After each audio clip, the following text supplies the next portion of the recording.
السلام عليكم ورحمة الله وبركاته. الحمد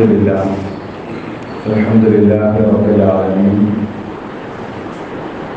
الصلاة والسلام على رسول الأمين وعلى آله وصحبه أجمعين. إن أريد إلا الإصلاح ما استطعت وما توفيقي إلا بالله عليه توكلت وإليه أنيب. رب اشرح لي صدري ويسر لي أمري واحلل عقدة من لساني يفقهوا قولي. لا إله إلا الله وحده لا شريك له له الملك وله الحمد ويحيي ويميت وهو على كل شيء قدير. قال الله تعالى في القرآن المجيد: أعوذ بالله من الشيطان الرجيم.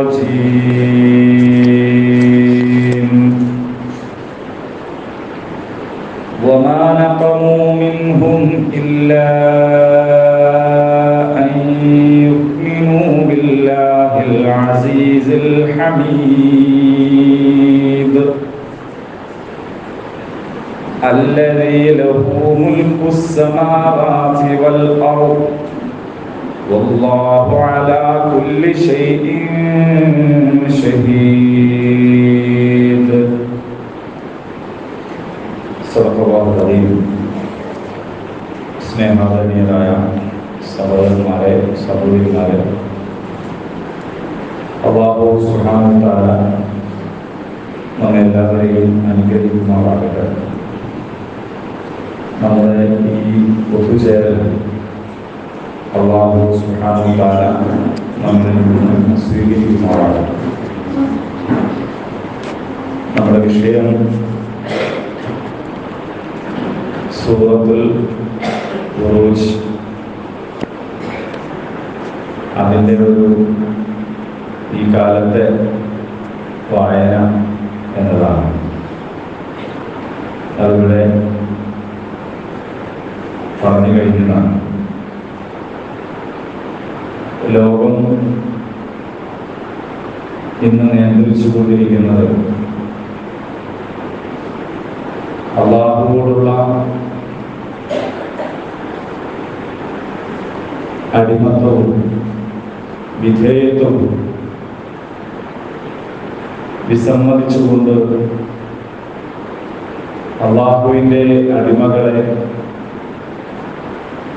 തങ്ങളുടെ അടിമകളാക്കാൻ വേണ്ടി പരിശ്രമിച്ചുകൊണ്ടിരിക്കുന്ന, ഒറ്റ വാക്കിൽ പറഞ്ഞാൽ താഗൂത്ത് നിയന്ത്രിച്ചുകൊണ്ടിരിക്കുന്ന ഒരു കാലമാണ്. അതുകൊണ്ട് തന്നെ പരിശുദ്ധ ഖുർആൻ പറയുന്നുണ്ട്, ഈ താഗൂത്ത് എന്ന് പറയുന്നത്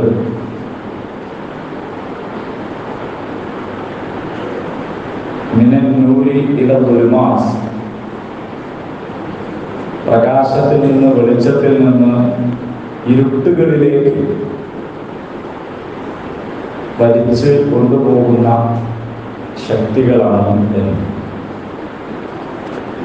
മുന്നിലും പിന്നിലും താഴെയും നേരെയും ഒക്കെ ഇരുട്ട് മാത്രം പരത്താൻ കഴിയുന്ന ശക്തികളാകുമ്പോൾ എല്ലാ നാടും പ്രശ്നസങ്കീർണമായി തുടരുക എന്നതാണ് സംഭവിക്കുക. ഇവിടെ പേര് പരാമർശിച്ചിട്ടുള്ളതും അല്ലാത്തതുമായ രാജ്യങ്ങളിൽ, സമൂഹങ്ങളിൽ, അതുകൊണ്ടാണ് രക്തച്ചൊരിച്ചിലുകൾ നാം കാണുന്നത്. അഭയാർത്ഥി പ്രവാഹം വാർത്തയിൽ നമുക്ക് കാണാൻ കഴിയുന്നത്. പിറന്ന മണ്ണിൽ നിന്ന്, ജീവിക്കുന്ന മണ്ണിൽ നിന്ന് യാതൊരു ഭീതിയുമില്ലാതെ അവിടേക്ക് കടന്നാക്രമണം നടത്തി തദ്ദേശീയരെ ആട്ടിപ്പുറത്താക്കി ആധിപത്യം സ്ഥാപിക്കുന്നവർക്ക് ലോകരാജ്യങ്ങളുടെ പിന്തുണ ഉണ്ടാകുന്നതൊക്കെ അതിൻ്റെ ഭാഗമാണ്. സവിശേഷമായി നമ്മുടെ മുമ്പിലുള്ളത് ഫലസ്തീനിലെ വിഷയമാണ്. നമുക്ക് ബോധം വെച്ച നാൾ മുതൽ നാം കേൾക്കുന്ന പേരാണ് ഫലസ്തീൻ. നാം അറിയുന്ന പ്രശ്നമാണ് ഫലസ്തീൻ. 75 വർഷമായിട്ട് അവിടെ നിർഭയത്വമുള്ള ഒരു ദിവസം പോലും ഉണ്ടായിട്ടില്ല. എന്നും സംഘർഷമാണ്. യുദ്ധങ്ങളുടെ ഒരു നീണ്ട പരമ്പര അതിങ്ങനെ തുടർന്നുകൊണ്ടേയിരിക്കുകയാണ്. ഇക്കഴിഞ്ഞ ഒക്ടോബർ 7-ന് എന്താണ് സംഭവിച്ചത് എന്ന് ചോദിച്ചാൽ, നൈരന്തര്യം കൊണ്ട് വാർത്താമൂല്യം നഷ്ടപ്പെട്ടു പോയ അവസ്ഥയിൽ നിന്ന് ലോക ശ്രദ്ധയിലേക്ക് വീണ്ടും ഒരിക്കൽ കൂടി ഫലസ്തീൻ ചർച്ചയായി തുടങ്ങി എന്നതാണ്. ഇന്നലെ കിഴക്ക് നിന്ന് സൂര്യൻ ഉദിച്ചു, പടിഞ്ഞാറ് അസ്തമിച്ചു എന്ന് നമ്മൾ ഒരിക്കലും പത്രത്തിൽ വായിച്ചിട്ടില്ല. അങ്ങനെ വായിക്കാത്തതിൻ്റെ കാരണം എല്ലാ ദിവസവും സൂര്യോദയവും അസ്തമയവും ഉണ്ടാകുന്നു എന്നതുകൊണ്ടാണ്. ആ സംഭവം ചെറുതായതുകൊണ്ടല്ല. സൂര്യോദയവും അസ്തമയവും എന്ന് പറയുന്നത് മഹാവിസ്മയകരമായ കാര്യമാണ്. ഈ ലോകത്തിന്റെ നിലനിൽപ്പുമായിട്ട് അതിന് വലിയ ബന്ധമുണ്ട്. എന്നിട്ടും അത് വാർത്തയാകാത്തത് എല്ലാ ദിവസവും അത് സംഭവിക്കുന്നു എന്നതുകൊണ്ടാണ്. ഇതുപോലെ ഇസ്രയേൽ എന്ന പൈശാചിക ഭീകര രാഷ്ട്രം ഫലസ്തീനിൽ ആക്രമണം നടത്തി ഒരുപാട് പേരെ കൊന്നു, അവിടെ ബോംബ് വർഷിച്ചു. ഇതൊക്കെ എല്ലാ ദിവസവും സംഭവിക്കുമ്പോൾ വാർത്ത എഴുതുന്നവരെ സംബന്ധിച്ച് അതിൻ്റെ ഒരു പ്രസക്തി, പ്രാധാന്യം നഷ്ടപ്പെട്ടു പോകും. അങ്ങനെയിരിക്കെയാണ് ഹമാസിന്റെ ധീരരായ പോരാളികൾ അവർ നടത്തിക്കൊണ്ടിരിക്കുന്ന ചെറുത്തുനിൽപ്പ്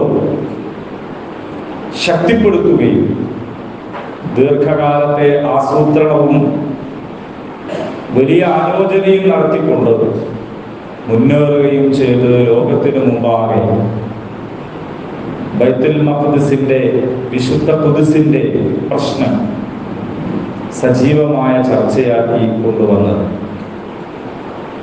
ഒക്ടോബർ 7 സംഭവമുണ്ടായ ഉടനെ തന്നെ ഇസ്രയേലിന്റെ അധിപൻ കളത്തിലിറങ്ങി പറഞ്ഞത് ഗസയെ നാം മരുപ്പറമ്പാക്കും എന്നാണ്. ലോകം വിചാരിച്ചത് 1-2 ദിവസങ്ങൾ കൊണ്ട് തന്നെ അത് സംഭവിക്കും എന്നാണ്. വാർത്ത വായിച്ചവരെല്ലാം കരുതിയത് അങ്ങനെയായിരുന്നെങ്കിലും നമ്മുടെ മുമ്പിൽ ഉള്ള യാഥാർത്ഥ്യം മറിച്ചാണ്. എങ്ങനെയാണ് അവിടെയുള്ള ആളുകൾ ചെറുത്തു നിൽക്കുന്നത്? ഹമാസ് പോരാടിക്കൊണ്ടിരിക്കുന്നത് ഒരു രാഷ്ട്രത്തോടല്ല, ഈ ലോകത്തെ തന്നെ നിയന്ത്രിച്ചു കൊണ്ടിരിക്കുന്ന ഇരുട്ടിന്റെ മുഴുവൻ ശക്തികളോടുമാണ്. ഇസ്രയേലിന് പിന്നിൽ ബ്രിട്ടനുണ്ട്, അമേരിക്കയുണ്ട്, അങ്ങനെ തുടങ്ങിയ ലോകരാജ്യങ്ങളെല്ലാം നേർക്കുനേരെയുണ്ട്. മാത്രമല്ല, മറുത്തൊന്നും പറയാൻ സാധിക്കാത്ത ഒരുപാട് വേറെയും രാജ്യങ്ങൾ, പലതുകൊണ്ടും സാമ്രാജ്യത്വ ശക്തികൾക്ക് വഴിപ്പെട്ടുപോയ, അവരുടെ താല്പര്യങ്ങളിൽ തന്നെ മുന്നോട്ട് പോകാൻ നിർബന്ധിതമായിട്ടുള്ള രാജ്യങ്ങളും ഉണ്ട്. ഇവരോടെല്ലാവരോടുമാണ് 40 കിലോമീറ്റർ മാത്രം നീളമുള്ള 10-12 കിലോമീറ്ററുകൾ മാത്രം വീതിയുള്ള ഒരു ചെറിയ ചീന്ത്, ഗസ എന്നതൊരു ചീന്താണ്, അതിങ്ങനെ പൊരുതിക്കൊണ്ടിരിക്കുന്നു. എന്താണ് അവരുടെ പ്രചോദനം? അവരുടെ കയ്യിൽ അത്യാധുനികമായ ആയുധങ്ങളൊന്നുമില്ല. നമ്മൾ ഈ ചവിട്ടുന്ന സൈക്കിളില് മുമ്പ് ലൈറ്റ് തെളിച്ചിരുന്നത് ഒരു ചെറിയ ഒരു ഡയനാമോ ടയറിൽ ഫിറ്റ് ചെയ്തുകൊണ്ടാണ്. അതിങ്ങനെ ടയറിനോട് ചേർത്ത് ഇങ്ങനെ വെക്കും. രാത്രിയായാൽ അതൊന്നുകൂടി ടയറിലേക്ക് അമർത്തി പിടിച്ചാൽ അത് തിരിയും. അപ്പൊ മുന്നിലുള്ള ലൈറ്റ് പ്രകാശിക്കും, ചെറിയ ബൾബ്. ഇങ്ങനെയുള്ള ഡൈനാമോകൾ അതിൽ അല്പം കൂടി വലുതുണ്ടാക്കിയിട്ട് സൈക്കിൾ ചവിട്ടുകയാണ് ചെറുപ്പക്കാരൻ. സൈക്കിൾ സ്റ്റാൻഡിൽ കയറ്റി വെച്ച് ചവിട്ടി ഇങ്ങനെയുള്ള ഡൈനാമോ പ്രവർത്തിപ്പിച്ച് കരണ്ട് ശേഖരിച്ച് വെച്ച് ആശുപത്രികളിലെ എമർജൻസി സർവീസിന് ഉപയോഗിക്കുന്നു എന്ന് പറഞ്ഞാൽ ആ സമൂഹത്തിന്റെ അതിജീവന ശേഷി എത്രത്തോളമാണ്. ഇസ്രയേൽ കാലങ്ങളായി അവിടേക്ക് അയച്ചുകൊണ്ടിരിക്കുന്ന മിസൈലുകളുടെ അവശിഷ്ടങ്ങൾ പെറുക്കിക്കൂട്ടി വെച്ച് അതിൽ നിന്ന് ചുരണ്ടിയെടുത്തിട്ടുള്ള വെടിമരുന്നുകൾ കൊണ്ട് ഉണ്ടാക്കിയിട്ടുള്ള ചെറിയ ചെറിയ ആയുധങ്ങൾ, നമ്മുടെ കല്യാണ വീടുകളിലൊക്കെ പ്രവർത്തിപ്പിക്കുന്ന വലിയ ഫാൻ, അതുപോലെയുള്ള ഫാനുകളെ കൊണ്ടുണ്ടാക്കിയ പാരാഗ്ലൈഡറുകൾ, ഇങ്ങനെ കയ്യിൽ കിട്ടിയ ഏതൊരു വസ്തുവിനെയും പ്രയോജനപ്പെടുത്തിക്കൊണ്ട് അവർ ചെറുത്തു നിൽക്കുകയാണ്. എന്തിനാണ് അവർ കല്ലെടുക്കുന്നത് എന്ന് ചോദിച്ചാൽ അവരുടെ കയ്യിലുള്ളത് അവരെടുക്കുകയാണ്. ധീരമായി ചെറുത്തു നിൽക്കുകയാണ്. അവർ മക്കളെ കുളിപ്പിച്ച് ഉള്ളതിൽ വെച്ച് നല്ല വസ്ത്രം ധരിപ്പിച്ച് പറഞ്ഞയക്കുന്നത് രക്തസാക്ഷികളാകുന്നതിന് വേണ്ടിയാണ്. അവരുടെ ദിക്ർ ദുആകളിൽ വിട്ടുപോകാത്ത ഒരു ദുആ അല്ലാഹുമ്മ അർസഖ്ന ഷഹാദ, ഞങ്ങൾക്ക് രക്തസാക്ഷിത്വം നൽകണമേ എന്നതാണ്. ഇങ്ങനെ ഒരു സമൂഹം മുന്നോട്ട് പോകുന്നു. അവരെ തോൽപ്പിക്കാനും അവരെ കീഴ്പ്പെടുത്താനും ലോകത്തെ വൻ ശക്തികൾക്ക് സാധിക്കുന്നില്ല. അവർക്ക് കൊന്നൊടുക്കാൻ സാധിക്കുന്നുണ്ട്. 10,000-25,000 ആളുകൾ ഇതിനകം തന്നെ രക്തസാക്ഷികളായി കഴിഞ്ഞു. പക്ഷെ ഒരാളെയും മരണത്തിന് വിട്ടുകൊടുക്കാൻ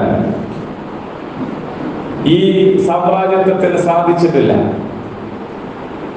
അവരെല്ലാവരും രക്തസാക്ഷിത്വം എന്ന വലിയ പദവിയിലൂടെയാണ് കയറി പോകുന്നത്. ഇസ്രയേലും അമേരിക്കയും കരുതിയത് ഇത് കുറച്ച് മുന്നോട്ട് പോയാൽ ഗസയിലുള്ള സാധാരണ മനുഷ്യരെല്ലാവരും ഹമാസിനെതിരാകുമെന്നായിരുന്നു. നിങ്ങൾക്ക് സമ്മാനങ്ങൾ നൽകാം, തുരങ്കങ്ങൾ കാണിച്ചു തന്നാൽ മതി എന്ന് പറയുമ്പോ ആ സമ്മാന പൊതികൾക്ക് പിറകെ അവിടെയുള്ള ആളുകൾ ഓടി വരുമെന്നാണ് ഈ സയനിസ്റ്റുകൾ വിചാരിച്ചത്. പക്ഷെ നമ്മൾ അതൊക്കെ വളരെ വൃത്തിയായി കണ്ടു കഴിഞ്ഞു. ആശുപത്രികളിൽ അനസ്തേഷ്യയോ അതല്ലെങ്കിൽ വേദന സംഹാരികളോ തീർന്നു പോയ സാഹചര്യത്തിൽ അവരുടെ ദേഹത്ത് തുളച്ചു കയറിയ കമ്പിയും കല്ലുകളും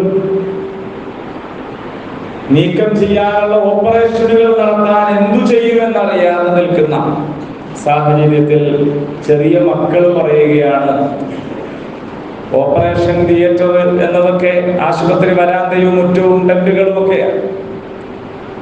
അവിടെ കുട്ടികൾ ഉൾപ്പെടെയുള്ളവർ പറയുകയാണ്, നിങ്ങൾ കത്തി വെച്ച് ഇത് കീറിയെടുത്തോളൂ, അറ്റു തൂങ്ങിയ കൈകളും കാലുകളും ഒക്കെ നിങ്ങൾ മുറിച്ചെടുത്തോളൂ, ഞങ്ങൾ ഖുർആൻ ഓതിക്കൊള്ളാം,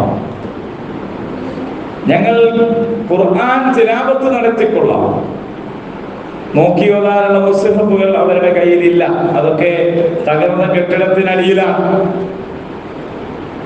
പിന്നെ എങ്ങനെയാണ് അവർ പാരായണം ചെയ്യുന്നത് എന്ന് ചോദിച്ചാൽ 7 വയസ്സും 8 വയസ്സുമാകുമ്പോഴേക്ക് അവിടുത്തെ പിഞ്ചുകുട്ടികൾ പരിശുദ്ധ ഖുർആൻ ഹിഫ്ളാക്കും. ഖുർആനിനോടുള്ള അവരുടെ ബന്ധം അങ്ങനെയാണ്. നമ്മുടേതുപോലെ സമാധാനപരമായ സ്വസ്ഥമായ ഒരു അന്തരീക്ഷത്തിലല്ല അവർ ജീവിക്കുന്നത് എന്ന് നമുക്കറിയാം.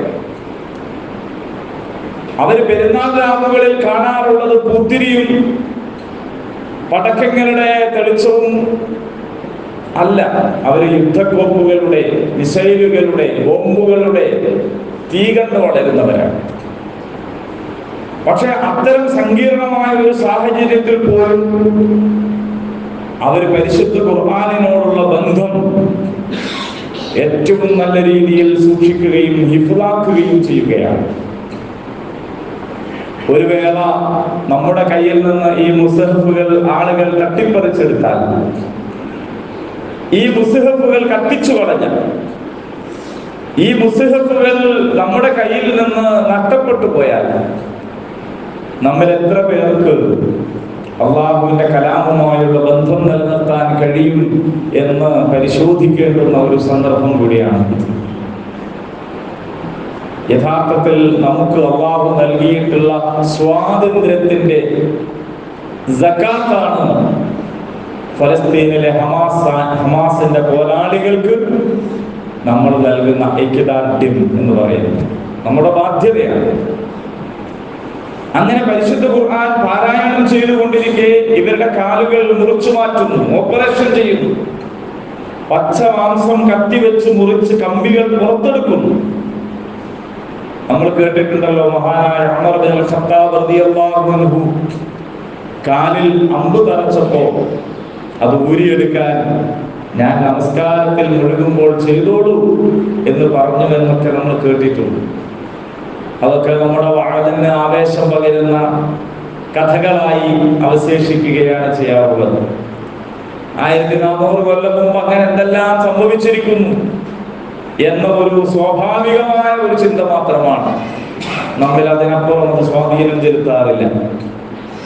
1400 വർഷങ്ങൾക്ക് മുമ്പല്ല, ഇതാ നാം ജീവിക്കുന്ന ഈ കാലത്ത് തന്നെ പരിശുദ്ധ ഖുർആൻ പാരായണം ചെയ്തുകൊണ്ട് ഇത്തരമൊരു പ്രതിസന്ധി ഘട്ടത്തെ മറികടക്കാൻ ഒരു സമൂഹത്തിന് സാധിക്കുന്നു. അവരുടെ ചെറിയ ചെറിയ വീഡിയോ ക്ലിപ്പുകൾ, ഇത്തരം അനുഭവങ്ങളുടെ വീഡിയോ ക്ലിപ്പുകൾ ഹമാസിന്റെ ദഅവ വിഭാഗം, ഹമാസ് എന്ന് പറയുന്നത് ഒരു ഒളിപ്പോർ സംഘടനയല്ല. അവർക്ക് ദഅവ വിങ്ങുണ്ട്, ജനസേവന ഗ്രൂപ്പുണ്ട്. ഫലസ്തീനിലെ ഏതൊരു വിമോചന പോരാട്ട സംഘടനകൾക്കും ഉള്ളതുപോലെ സൈനിക വിഭാഗമുണ്ട്. അവരുടെ ദഅവ വിഭാഗം ഇത്തരത്തിലുള്ള ചെറിയ ക്ലിപ്പുകൾ എടുത്ത് സോഷ്യൽ മീഡിയയിലൂടെ പ്രചരിപ്പിക്കുന്നു. അങ്ങ് യൂറോപ്പിൽ ഇരുന്നിട്ട് ഫേസ്ബുക്കും ട്വിറ്ററും ഒക്കെ കാണുന്നവർ, അവിടെ നിന്ന് സോഷ്യൽ മീഡിയ ഉപയോഗിക്കുന്നവർ ഈ ഒരു അനുഭവം കണ്ട്, അവർക്ക് പരിചയമില്ലാത്ത ഈ ഒരു അനുഭവം കണ്ട് വിസ്മയം കൊള്ളുകയും എന്താണ് അവർ പാരായണം ചെയ്യുന്നത്, ഇങ്ങനെയുള്ള ഒരു വേദന പോലും മറച്ചു വെക്കാൻ സാധ്യമാകുന്ന വിധത്തിൽ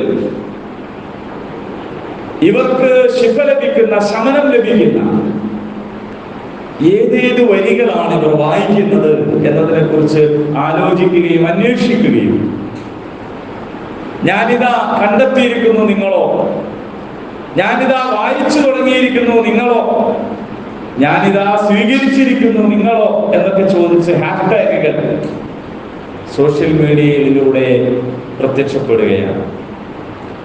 അല്ലാഹു തആലയോട് ഖുദ്സിന്റെ മോചനത്തിനുള്ള പോരാട്ട വഴിയിൽ രക്തസാക്ഷിത്വം പ്രാർത്ഥിച്ച് ആ രക്തസാക്ഷിത്വം നേടിയെടുക്കുന്ന ഒരു അനുഭവം നമ്മൾ ഗസയിലുള്ളപ്പോൾ,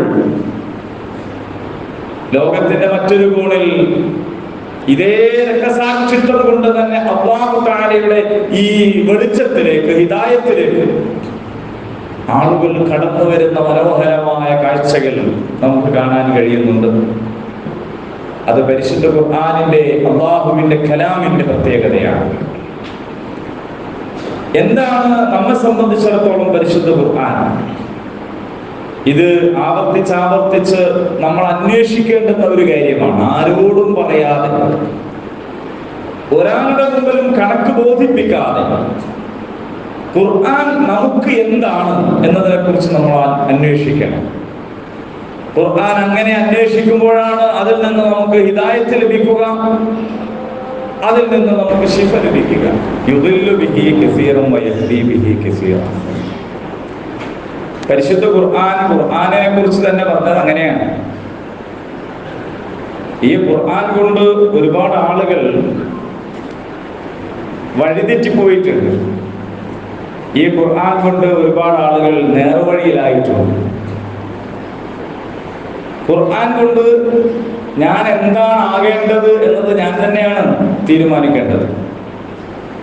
ഖുർആനിനോടുള്ള എൻ്റെ സമീപനവും ആ ഖുർആൻ കൊണ്ട് ഏത് വിധേനയാണ് എൻ്റെ ജീവിതത്തെ ഞാൻ പരിവർത്തിപ്പിക്കുന്നത്, അതിനെന്താണ് ഞാൻ പരിശ്രമിക്കുന്നത് എന്നതിനനുസരിച്ചാണ് ദലാലത്താണോ ഹിദായത്താണോ എന്ന് തീരുമാനിക്കപ്പെടുക. നമ്മൾ മുമ്പിലുള്ള ഏതൊരു പ്രശ്നത്തെയും ഏതൊരു സംഭവത്തെയും നമുക്ക് ഖുർആനിലൂടെ നോക്കിക്കാണാൻ, ഖുർആനിലൂടെ ചിന്തിക്കാൻ, ഖുർആൻ മുന്നിൽ വെച്ചുകൊണ്ട് മനസ്സിലാക്കാൻ ഉള്ള ഒരു പരിശ്രമം ഉണ്ടാവുക എന്നതാണ്. അതിനുള്ള ഒരു പ്രചോദനം കൂടിയാണ് യഥാർത്ഥത്തിൽ ഇത്തരത്തിലുള്ള ഒരു വിഷയം തിരഞ്ഞെടുത്തതിലൂടെ ഉദ്ദേശിച്ചിട്ടുള്ളത്. സൂറത്തുൽ ബുറൂജിനെ സംബന്ധിച്ചിടത്തോളം അത് മക്കയിൽ ഇറങ്ങിയിട്ടുള്ള ഒരു സൂറത്താണ്. മക്കിയായ സൂറ എന്ന് പറഞ്ഞാൽ ഹിജ്റക്ക് മുമ്പ് ഇറങ്ങിയത് എന്നതാണ്. ദേശവുമായല്ല, കാലവുമായാണ് അതിന് ബന്ധം. എവിടെ റസൂലുള്ളാഹി സ്വല്ലല്ലാഹു അലൈഹി വസല്ലം എവിടെ ആയിരിക്കുമ്പോൾ വഹി ലഭിച്ചു എന്നതല്ല, ഏത് കാലത്ത് വഹി ലഭിച്ചു എന്നതിനനുസരിച്ചാണ് ഈ വിഭജനം. അപ്പോൾ ഹിജ്റക്ക് മുമ്പ്, ഹിജ്റക്ക് ശേഷം, മക്കി മദനി എന്ന് പറയുന്നത് അങ്ങനെയാണ്. ഇത് മക്കിയായ ഒരധ്യായമാണ്. പരിശുദ്ധ ഖുർആൻ ചെയ്തിട്ടുള്ളത് ജീവിക്കുന്ന മനുഷ്യരോട് അതത് കാലത്തിന്റെ തേക്കമനുസരിച്ചുകൊണ്ട് സംസാരിക്കുക എന്നതാണ്. ഖുർആനിൽ കൽപ്പനകളുണ്ട്, നിരോധങ്ങളുണ്ട്, പ്രോത്സാഹനങ്ങളുണ്ട്, സന്തോഷ വാർത്തയുണ്ട്, മുന്നറിയിപ്പുണ്ട്. പരിശുദ്ധ ഖുർആനിൽ ഒരുപാട് വാക്കുകൾ, ഒരുപാട് ആയത്തുകൾ ചരിത്രം പറയാൻ വേണ്ടിയാണ് ഉപയോഗിച്ചിട്ടുള്ളത്. എന്തിനാണ് ഖുർആൻ ചരിത്രം പറയുന്നത്? വാഹനം ഓടിക്കുന്ന ഒരു നല്ല ഡ്രൈവർ അയാളുടെ മുന്നിൽ രണ്ട് വശങ്ങളിലും വെച്ചിട്ടുള്ള കണ്ണാടിയിലേക്ക് ഇടക്ക് നോക്കും. വീട്ടിൽ നിന്ന് ചീകി വെച്ച മുടി കേട് വന്നിട്ടുണ്ടോ എന്നറിയാൻ വേണ്ടിയിട്ടല്ല. തന്റെ വാഹനത്തിന്റെ പിറകിൽ എന്ത് നടക്കുന്നു, തന്റെ പിറകിൽ എന്താണുള്ളത് എന്ന് അറിയേണ്ടത് മുന്നോട്ട് പോക്കിന് അനിവാര്യമാണ്. ഇതിനാണ് കണ്ണാടിയിലെ ഡ്രൈവർ നോക്കുന്നത്. ഇത് മനുഷ്യന്റെ സാമൂഹിക ജീവിത യാത്രയിലും തന്റെ പിറകിൽ എന്താണ് ഉണ്ടായത് എന്നറിയൽ അനിവാര്യമാണ്. സിറൂ ഫിൽ അർദ്, നിങ്ങൾ ഭൂമിയിലൂടെ സഞ്ചരിക്കുക. എന്തായിരുന്നു കുറ്റവാളികളുടെ അവസ്ഥയെന്ന് നിങ്ങൾ പരിശോധിക്കുക. നിങ്ങൾ ഭൂമിയിലൂടെ സഞ്ചരിക്കുക. ഖുർആൻ ആവർത്തിച്ചാവശ്യപ്പെട്ട കാര്യമാണിത്. ചരിത്രം പഠിക്കുക, മനസ്സിലാക്കുക എന്നത് പ്രധാനമാണ്. റസൂലുള്ളാഹി സ്വല്ലല്ലാഹു അലൈഹി വസല്ലമും സഹാബത്തും വലിയ വലിയ പരീക്ഷണങ്ങൾ നേരിടുമ്പോൾ, വലിയ വലിയ പ്രതിസന്ധികൾ നേരിടുമ്പോൾ അല്ലാഹു തആല ചെയ്തിട്ടുള്ളത് കഴിഞ്ഞ കാല സമൂഹത്തിന്റെ ചരിത്രം പറഞ്ഞു കൊടുക്കുക എന്നതായിരുന്നു. ആ ചരിത്രങ്ങൾ കേൾക്കുമ്പോഴാണ് മുന്നോട്ട് പോകുന്ന ഒരു സമൂഹത്തിന് മുന്നോട്ട് പോകാൻ ആവശ്യമായ ഇന്ധനം, അതിനുള്ള പ്രചോദനം, ഊർജം, കരുത്ത് ലഭിക്കുന്നത്. അങ്ങനെയാണ് സൂറത്തുൽ കഹ്ഫ് ഏറ്റവും കൂടുതൽ വിശ്വാസികൾ പ്രയാസപ്പെട്ട ഒരു കാലത്താണ് സൂറത്തുൽ കഹ്ഫ് അവതരിച്ചിട്ടുള്ളത്. അതുപോലെ തന്നെ മക്കയിൽ ഇറങ്ങിയ മക്കിയായ അധ്യായങ്ങളെ നമ്മൾ പരിശോധിച്ചാൽ അതിൽ പറഞ്ഞ ചരിത്രങ്ങളല്ല ഇങ്ങനെ വലിയ പരീക്ഷണ ഘട്ടങ്ങളെ അഭിമുഖീകരിച്ച സന്ദർഭത്തിൽ ഇറങ്ങിയതാണ് എന്ന് നമുക്ക് കാണാൻ കഴിയും. അത്തരത്തിലുള്ള ഒരു ഘട്ടത്തിൽ തന്നെയാണ് ഈ സൂറയും ഈ അധ്യായവും ഇറങ്ങുന്നത്. ഒരു പ്രശ്നത്തെ നമ്മൾ പരിഹരിക്കണമെങ്കിൽ ആ പ്രശ്നത്തിന് അകത്ത് നിന്നാൽ നമുക്ക് പരിഹരിക്കാൻ കഴിയില്ല. രണ്ട് വ്യക്തികൾ തമ്മിലുള്ള പ്രശ്നമാണെന്ന് വിചാരിക്കുക. നമ്മുടെ മുമ്പിലുള്ള ഒരു ചെറിയ പ്രശ്നം, ഒരു ഭാര്യയും ഭർത്താവും തമ്മിലുള്ള പ്രശ്നമാണെന്ന് വിചാരിക്കുക, അല്ലെങ്കിൽ ഉപ്പയും മോനും തമ്മിലുള്ള പ്രശ്നമാണെന്ന് വിചാരിക്കുക. ഈ പ്രശ്നം പരിഹരിക്കണമെന്ന് ഉദ്ദേശിച്ച് ഒരാൾ സമീപിച്ചാൽ ഭാര്യയോടും ഭർത്താവിനോടും മാത്രം സംസാരിച്ചാൽ മതിയാവുകയില്ല, ഉപ്പയോടും മകനോടും മാത്രം സംസാരിച്ചാൽ മതിയാവുകയില്ല. അഥവാ പ്രശ്നം അഭിമുഖീകരിക്കുന്നിടത്ത് മാത്രം കറങ്ങിയാൽ ഒരു പ്രശ്നത്തിന്റെ പരിഹാരത്തിൽ എത്തിച്ചേരാൻ കഴിയില്ല. അതുകൊണ്ട് അല്പം കൂടി വിശാലമായ ഒരു കാഴ്ച, ആ സംഭവത്തെ ചുറ്റിപ്പറ്റി, ആ പ്രശ്നത്തെ ചുറ്റിപ്പറ്റി അല്പം കൂടി ഉയർന്ന നിലവാരത്തിലുള്ള ഒരു കാഴ്ച വേണ്ടിവരും. മറ്റു ബന്ധുക്കളോട്, അയൽക്കാരോട്, സഹപ്രവർത്തകരോട് ഒക്കെ സംസാരിക്കേണ്ടതായി വരും. അപ്പോഴാണ് ഒരു കൃത്യമായ പരിഹാരത്തിലെത്തുക. ഇതുപോലെ ഭൂമിയിൽ മനുഷ്യൻ അഭിമുഖീകരിക്കുന്ന പ്രശ്നങ്ങളെ ഭൂമിയിൽ മനുഷ്യവാസമുള്ളയിടത്ത് വെച്ച് മാത്രം ചർച്ച ചെയ്താൽ പരിഹരിക്കാൻ കഴിയില്ല. അതുകൊണ്ടാണ് ഭൗതിക പ്രത്യയശാസ്ത്രങ്ങൾ ദർശനങ്ങളുടെ ശ്മശാന ഭൂമിയിൽ നിരാശരായി കഴിയേണ്ടി വരുന്നത്. ഞങ്ങളുടെ കൂടെ വന്നോളൂ, നിങ്ങൾക്ക് പരിഹാരം തരാമെന്ന് പറഞ്ഞു വന്ന എല്ലാ ഇസങ്ങളും അവർ ആ പ്രശ്നങ്ങളെ കണ്ടത് ആ പ്രശ്നങ്ങൾ ഉള്ളയിടത്ത് പരിമിതമായി നിന്നുകൊണ്ടാണ്. അവർക്ക് കഴിഞ്ഞ കാലത്തെ സംബന്ധിച്ചുള്ള അറിവ് വളരെ കുറവാണ്. രേഖപ്പെടുത്തപ്പെട്ടത് മാത്രമേ അവർക്കറിയൂ. രേഖപ്പെടുത്തപ്പെട്ടത് എന്ന് പറയുമ്പോൾ പോലും അത് രേഖപ്പെടുത്തിയവരുടെ കാഴ്ചപ്പാടനുസരിച്ചുകൊണ്ട് വ്യത്യസ്തമാണ്. ഒരു മുതലാളിത്തവാദിയാണ് ചരിത്രം രേഖപ്പെടുത്തുന്നതെങ്കിൽ അങ്ങനെ ആയിരിക്കുകയില്ല തൊഴിലാളി വർഗത്തിന്റെ ആളുകൾ രേഖപ്പെടുത്തിയാൽ.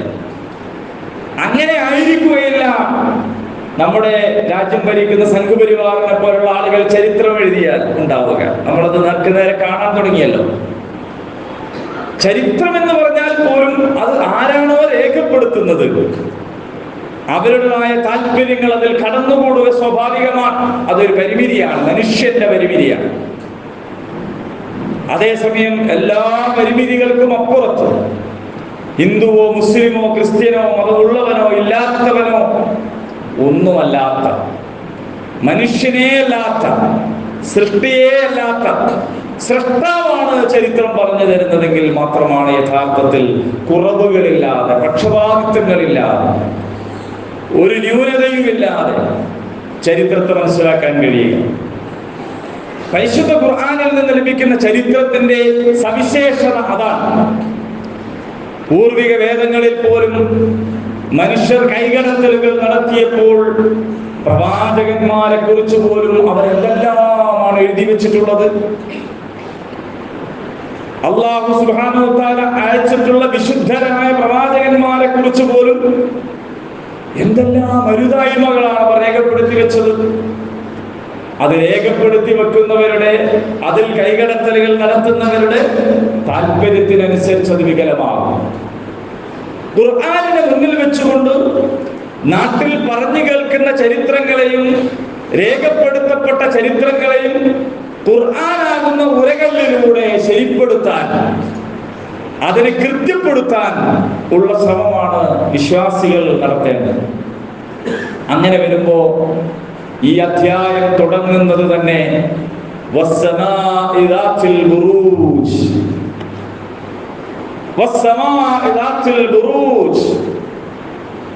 ബുർജ് എന്ന് പറഞ്ഞാൽ നമുക്കിന്ന് അറിയാം അല്ലെ, ബുർജ് ഖലീഫ എന്നൊക്കെ നമ്മൾ കേട്ടിട്ടുണ്ടാവും.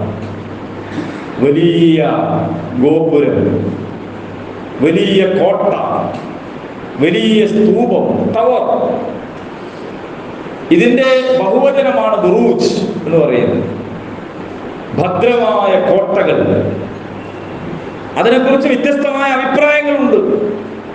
അത് നക്ഷത്രമണ്ഡലങ്ങളെ കുറിച്ചാണ് എന്ന്, ആകാശത്തിന്റെ അതിവിശാലമായ ആകാശ ലോകത്തുള്ള വ്യത്യസ്തങ്ങളായ മണ്ഡലങ്ങളാണ് എന്നൊക്കെ ഉള്ള അഭിപ്രായങ്ങളുണ്ട്.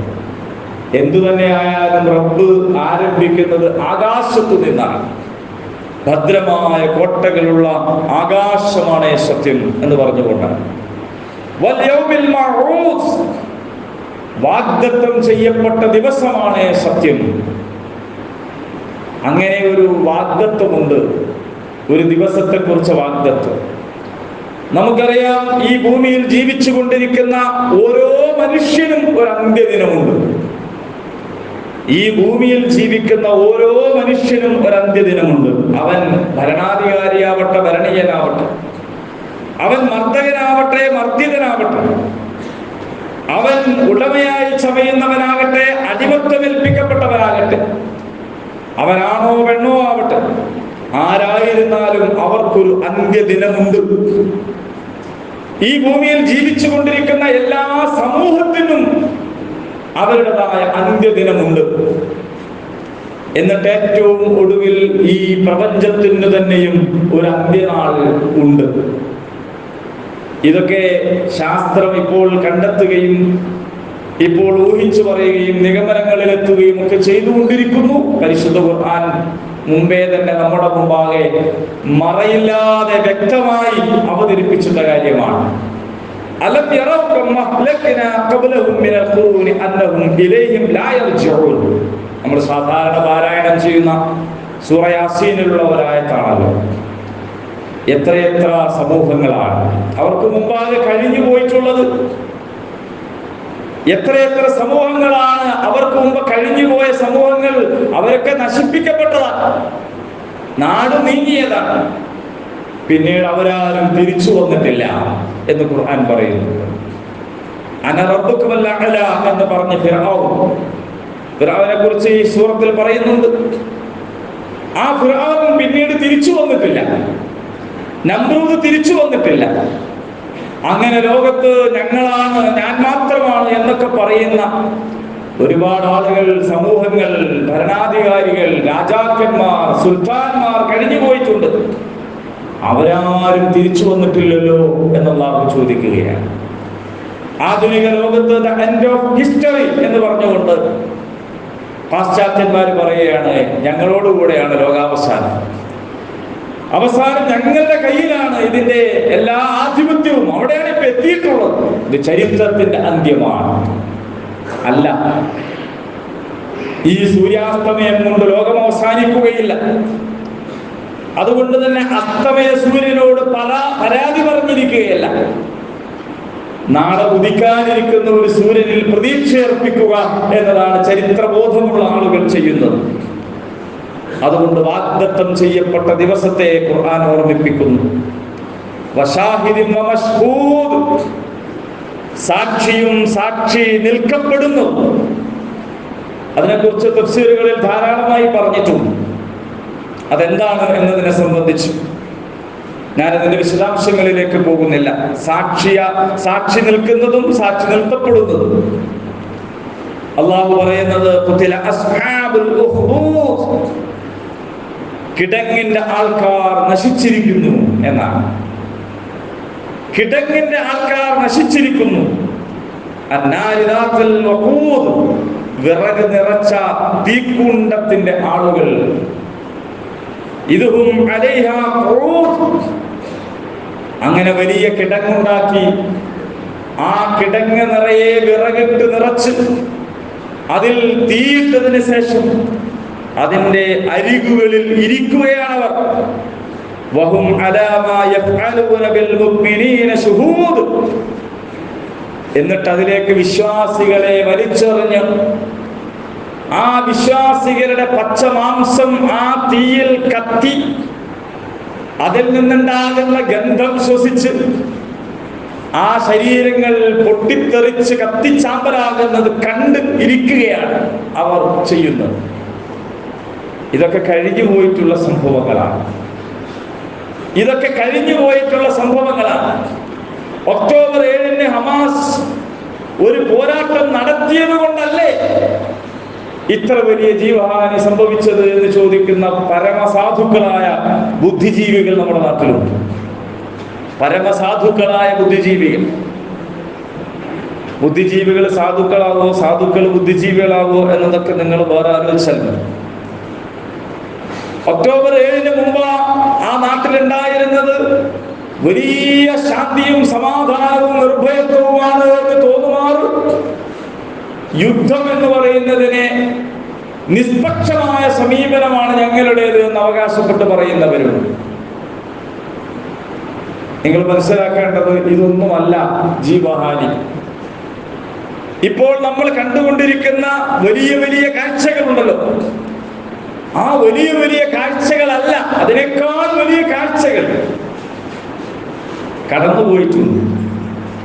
കഅബയുടെ ചാരത്തിരിക്കുന്ന റസൂലുള്ളാഹി സ്വല്ലല്ലാഹു അലൈഹി വസല്ലമിന്റെ അടുത്ത് ഖബ്ബാബ് റളിയല്ലാഹു അൻഹു വന്നിട്ട് പറഞ്ഞല്ലോ, അല്ലാഹുവിന്റെ റസൂലേ, ഈ ദീനിൽ വിശ്വസിച്ചു എന്ന കാരണത്താൽ നിങ്ങൾ മർദ്ദിക്കപ്പെടുകയാണ്.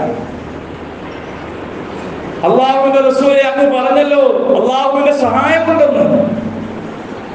എവിടെ അല്ലാഹുവിന്റെ സഹായം? അതാരസുള്ള.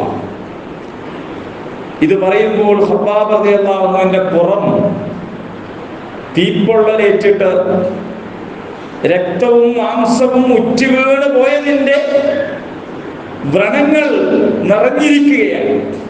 എങ്ങനെയാണ് തീപ്പൊള്ളലേറ്റത്? കുഴികുത്തി തീ കത്തിച്ച് അപ്പുറവും ഇപ്പുറവും തലയും കാലും കൈകളും കാലുകളും വേറെ വേറെ ആളുകൾ പിടിച്ച് ആ തീയിന്റെ മുകളിൽ ഇങ്ങനെ കാണിച്ച് പൊള്ളിച്ചതാണ്, വിശ്വാസം ഉപേക്ഷിക്കാൻ വേണ്ടി. ആ പൊള്ളലേറ്റ ശരീരവും പുറവും കാണിച്ചിട്ടാണ് റസൂലുള്ളാഹിയോട് പറയുന്നത്. റസൂലുള്ളാഹി സ്വല്ലല്ലാഹു അലൈഹി വസല്ലം അപ്പോൾ പറഞ്ഞു കൊടുത്തത് ഈ കിടങ്ങിൽ തീയിട്ട് കത്തിക്കപ്പെട്ട വിശ്വാസികളുടെ കഥയാണ്.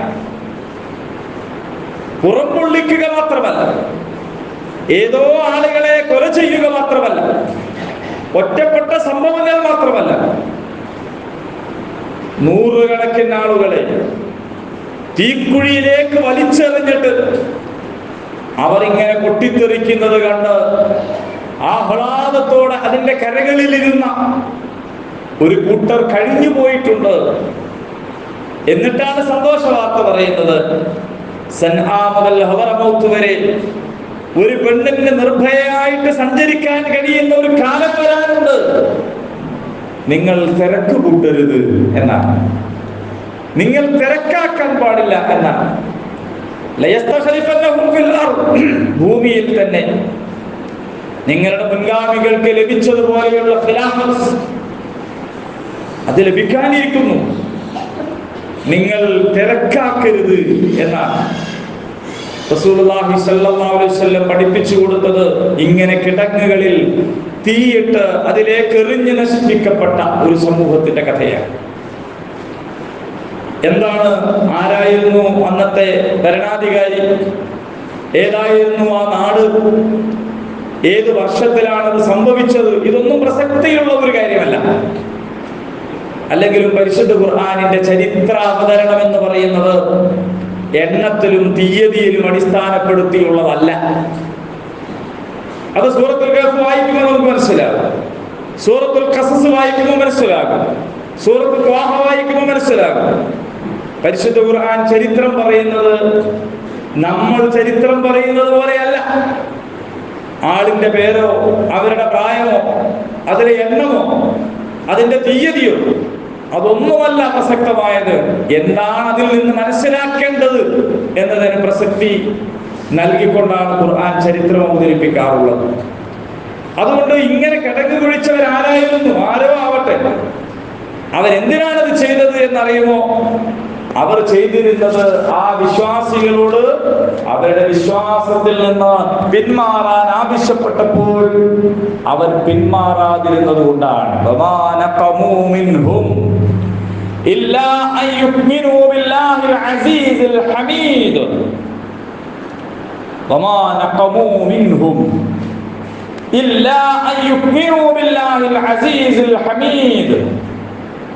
സ്തുത്യർഹനും പ്രതാപശാലിയുമായ അല്ലാഹുവിൽ വിശ്വസിച്ചു എന്നതല്ലാത്ത അതൊരു കുഴപ്പമാണെങ്കിൽ അതല്ലാത്ത ഒരു കുഴപ്പവും അവർ ചെയ്തിരുന്നില്ല. അവരാരെങ്കിലും കൊള്ളയടിച്ചവരായിരുന്നില്ല, അവരാരെങ്കിലും ആട്ടിപ്പുറത്താക്കിയവരായിരുന്നില്ല, അവരാരെങ്കിലും ജീവിക്കാൻ അനുവദിക്കാത്തവരായിരുന്നില്ല. നിങ്ങൾ നോക്കൂ, ഫലസ്തീനിലേക്ക് 1948 ഇസ്രായേൽ എന്ന് പറയുന്ന കള്ളരാജ്യം അവിടെ പ്രഖ്യാപിക്കുമ്പോ അവിടേക്ക് അധിനിവേശം നടത്തിയ ഇസ്രായേലുകാരുടെ സ്വത്തോ അവരുടെ സമ്പാദ്യമോ അവരുടെ കുടുംബമോ ഒരൊറ്റ ഫലസ്തീനിയും കയ്യേറ്റം ചെയ്തിട്ടുണ്ടായിരുന്നില്ല. ഒരൊറ്റ ഫലസ്തീനിയും അവർക്കെതിരെ ആക്രമണം നടത്തിയിട്ടുണ്ടായിരുന്നില്ല. ഒരൊറ്റ ഫലസ്തീനിയും ഒരു ജൂതനെയും ഒരു കല്ലെടുത്തു പോലും എറിഞ്ഞിട്ടുണ്ടായിരുന്നില്ല. അങ്ങനെ ചെയ്തതിന്റെ പേരിലല്ല ഈ ജൂതന്മാർക്ക് ഒരു രാഷ്ട്രം എന്ന് പറഞ്ഞുകൊണ്ട് ലോകത്തുള്ള മുഴുവൻ ജൂത സമൂഹത്തെയും വിളിച്ചു വരുത്തിയ സയനിസ്റ്റുകൾ ബ്രിട്ടന്റെ എല്ലാ ഒത്താശയോടും കൂടി ഫലസ്തീനിലേക്ക് കുടിയേറിയത് ഫലസ്തീൻ അവരുടെ വാഗ്ദത്ത ഭൂമിയാണ് എന്ന് വിശ്വസിച്ചുകൊണ്ടല്ല. അതവർ പുറമേക്ക് പറയുന്ന ന്യായം മാത്രമാണ്. അതവർ പുറമേക്ക് പറയുന്ന അവകാശവാദം മാത്രമാണ്. കാരണം എന്താണ്? മഹാനായ ഇബ്രാഹിം അലൈഹിസ്സലാമിനെയാണല്ലോ അവർ പിതാവായി കാണുന്നത്. അബ്രഹാം അല്ലെങ്കിൽ ഇബ്രാഹിം അലൈഹിസ്സലാം ഫലസ്തീനിലല്ല ജനിച്ചത് എന്ന് നമുക്കറിയാം, ഇറാഖിലാണ്. അവിടെ നിന്ന് ഫലസ്തീനിലേക്ക് പോയിട്ടുണ്ട്. ഇസ്ഹാഖ് അലൈഹിസ്സലാം, അദ്ദേഹത്തിന്റെ മകൻ യാക്കൂബ് അലൈഹിസ്സലാം, അതാണല്ലോ ഇസ്രായേൽ എന്ന പേരിൽ അറിയപ്പെടുന്നത്, യാക്കൂബ് അലൈഹിസ്സലാം. ആ യാക്കൂബ് അലൈഹിസ്സലാമിന്റെ 12 മക്കളിൽ യൂസുഫ് അലൈഹിസ്സലാമിനെ വളരെ ചെറുപ്പത്തിൽ തന്നെ കിണറ്റിലെറിഞ്ഞ് കൊല്ലാൻ ശ്രമിച്ച സഹോദരന്മാരുടെ കഥ പറയുന്നുണ്ട്. അത് ക്രിസ്ത്യാനികളും ജൂതന്മാരും മുസ്ലിങ്ങളും ഒക്കെ വിശ്വസിക്കുന്ന കഥയാണ്, ചരിത്രമാണ്. പിന്നീട് യൂസുഫ് അലൈഹിസ്സലാമിന് ഈജിപ്തിൽ ഭരണം ലഭിക്കുകയും, അവർ ജോസഫ് എന്നാണ് പറയുന്നത്, ഈജിപ്തിൽ ഭരണം ലഭിച്ച യൂസുഫ് അലൈഹിസ്സലാം യാക്കൂബ് അലൈഹിസ്സലാമിനെ എന്ന് പറഞ്ഞാൽ സാക്ഷാൽ ഇസ്രായേൽ അലൈഹിസ്സലാമിനെ ഈജിപ്തിലേക്ക് ക്ഷണിക്കുകയും ഈജിപ്തിൽ പോയി താമസിക്കുകയുമാണ് ചെയ്തിട്ടുള്ളത്. യാക്കൂബ് അലൈഹിസ്സലാം സാക്ഷാൽ ഇസ്രായേൽ, ബനു ഇസ്രായേൽ എന്ന് പറയുന്നത് യാക്കൂബ് അലൈഹിസ്സലാമിന്റെ സന്തതികളെയാണ് എങ്കിൽ ഈ മണ്ണിലാണ് താമസിക്കേണ്ടതെങ്കിൽ യഥാർത്ഥത്തിൽ യാക്കൂബ് അലൈഹിസ്സലാം മിസ്റിലേക്ക് പോവുകയില്ലല്ലോ, അവിടെ തന്നെ താമസിക്കുകയല്ലേ ചെയ്യാം. ഇനി മൂസ അലൈഹിസ്സലാമിനെ സംബന്ധിച്ച് പറയുകയാണെങ്കിൽ അദ്ദേഹത്തിന്റെ വഫാത്ത് വരെ ഫലസ്തീനിന്റെ മണ്ണിൽ അദ്ദേഹം കാലുകുത്തിയിട്ടില്ല. കാരണം കൂടെ ഉണ്ടായിരുന്ന ആളുകള് മുന്നോട്ട് പോകാൻ അനുവദിച്ചില്ല. നീയും നിന്റെ റബ്ബും പോയി ജയിച്ചടക്കുക, ഞങ്ങൾ ഇവിടെ ഇരുന്നു കൊള്ളാമെന്നാണ് അന്ന് ഇസ്രായേൽ സമൂഹം പറഞ്ഞത്.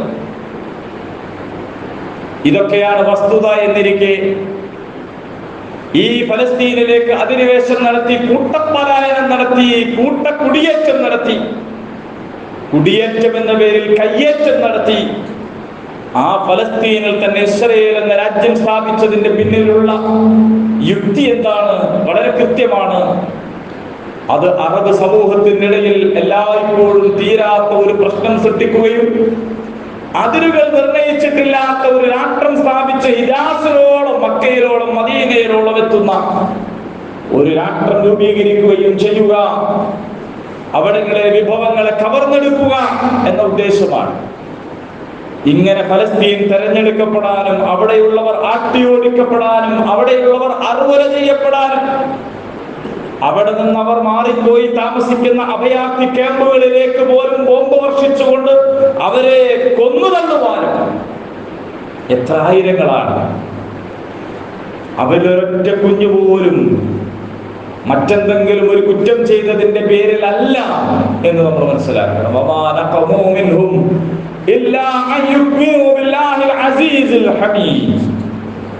അവരാകപ്പാടെ ചെയ്തത് എന്താണ്? അവർ ചെയ്തത് സ്തുത്യർഹനും പ്രതാപവാനുമായ അല്ലാഹുവിൽ വിശ്വസിച്ചു എന്നതാണ്. നിങ്ങൾ നോക്കൂ, എന്താണ് റോഹിംഗ്യൻ മുസ്ലിങ്ങൾ ചെയ്ത തെറ്റ്? അവരെന്തെങ്കിലും തെറ്റ് ചെയ്തുവോ? ആരെയെങ്കിലും കവർച്ച നടത്തിയോ? ഏതെങ്കിലും ഒരു നാട്ടിൽ അവർ വല്ല പ്രശ്നവും സൃഷ്ടിച്ചുവോ? എന്താണ് ഉയ്ഗൂറിലുള്ള വിശ്വാസികൾ ചെയ്തത്? അവരാരെയെങ്കിലും ഉപദ്രവിക്കാൻ പോയോ? എന്താണ് ബാബരിയുടെ ഷഹാദത്ത്? അത് അമ്പലം പൊളിച്ചുണ്ടാക്കിയതാണ് എന്ന കള്ളപ്രചരണം നടത്തിയതായിരുന്നില്ലേ? ബഹുമാനപ്പെട്ട നീതിപീഠം പറഞ്ഞല്ലോ, അങ്ങനെ ഒരു ക്ഷേത്രം അവിടെ നിന്ന് പൊളിച്ചു നീക്കിയിട്ടില്ലെന്ന്. എന്നിട്ടും എന്തുകൊണ്ടാണ് ബാബരിക്ക് ഷഹാദത്ത് ലഭിച്ചത്? ആരെയെങ്കിലും ആക്രമിച്ചത് കൊണ്ടോ ഏതെങ്കിലും ക്ഷേത്രം പൊളിച്ചുണ്ടാക്കിയത് കൊണ്ടോ അല്ല. ബിൽക്കീസ് ബാനുവിനെ നിങ്ങൾ കണ്ടില്ലേ?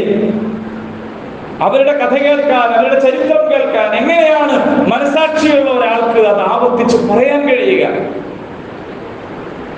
സ്ത്രീകളൊന്ന് ആലോചിച്ചു നോക്കൂ. ഒരു പെണ്ണ്, നമ്മളെ പോലെയുള്ള ഒരു സഹോദരി, എത്രയാണ് അവർ അനുഭവിച്ചത്? നിങ്ങൾക്ക് തോന്നുന്നുണ്ടോ ഒരു ബിൽക്കീസ് ബാനുവിന്റെ മാത്രം അനുഭവമാണതെന്ന്? അല്ല.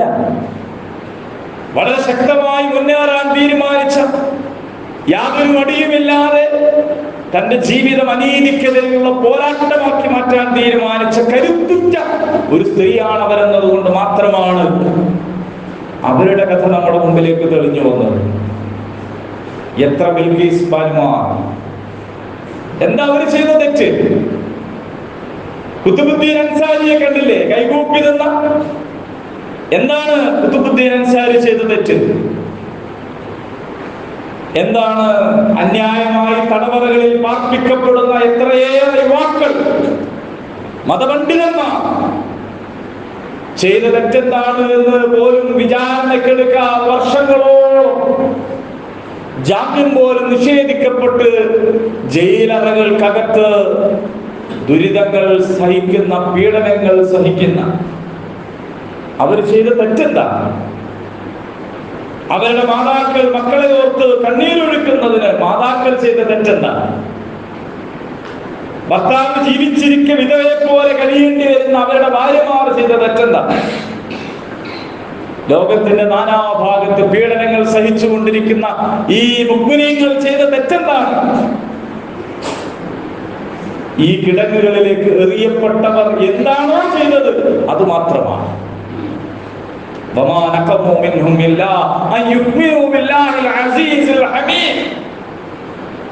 സ്തുത്യർഹനും പ്രതാപശാലിയുമായ അല്ലാഹുവിൽ വിശ്വസിച്ചു എന്നത് മാത്രമാണ്. ഇത് സങ്കടപ്പെടുത്തേണ്ട വാക്കല്ല.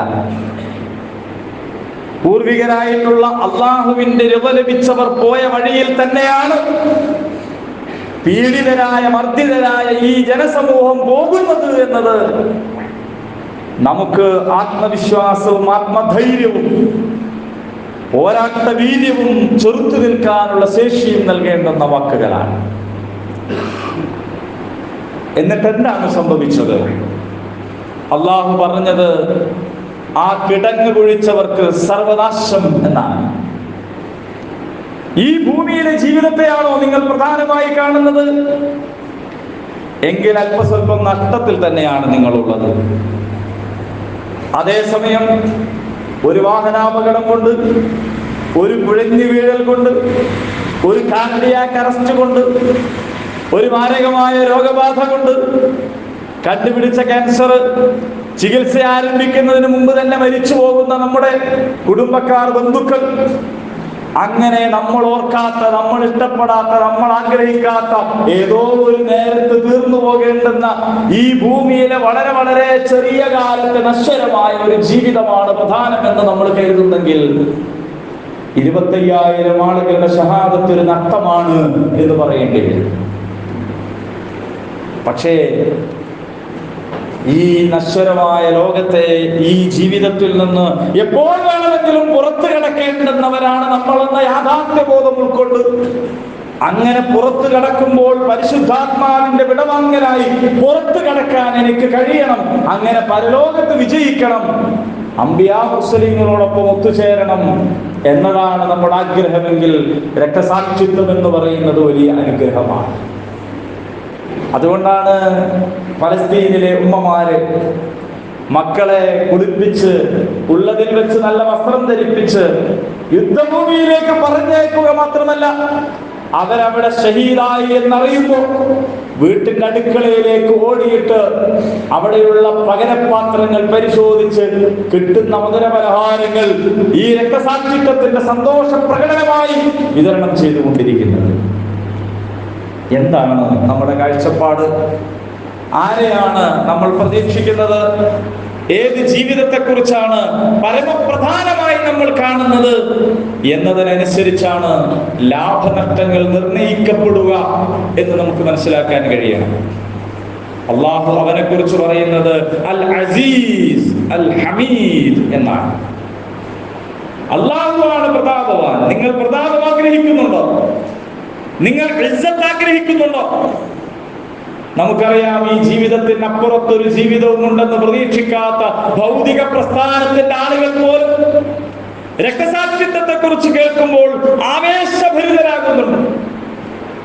അവനവന് വേണ്ടിയല്ലാതെ അവരിൽ നിന്ന് ചുടുരക്തമേറ്റി അല്ലെ ഈ കളം വിട്ടുപോയവൻ അവനവന് വേണ്ടിയല്ല കളം വിട്ടുപോകുന്നത്, ആർക്കോ വേണ്ടി.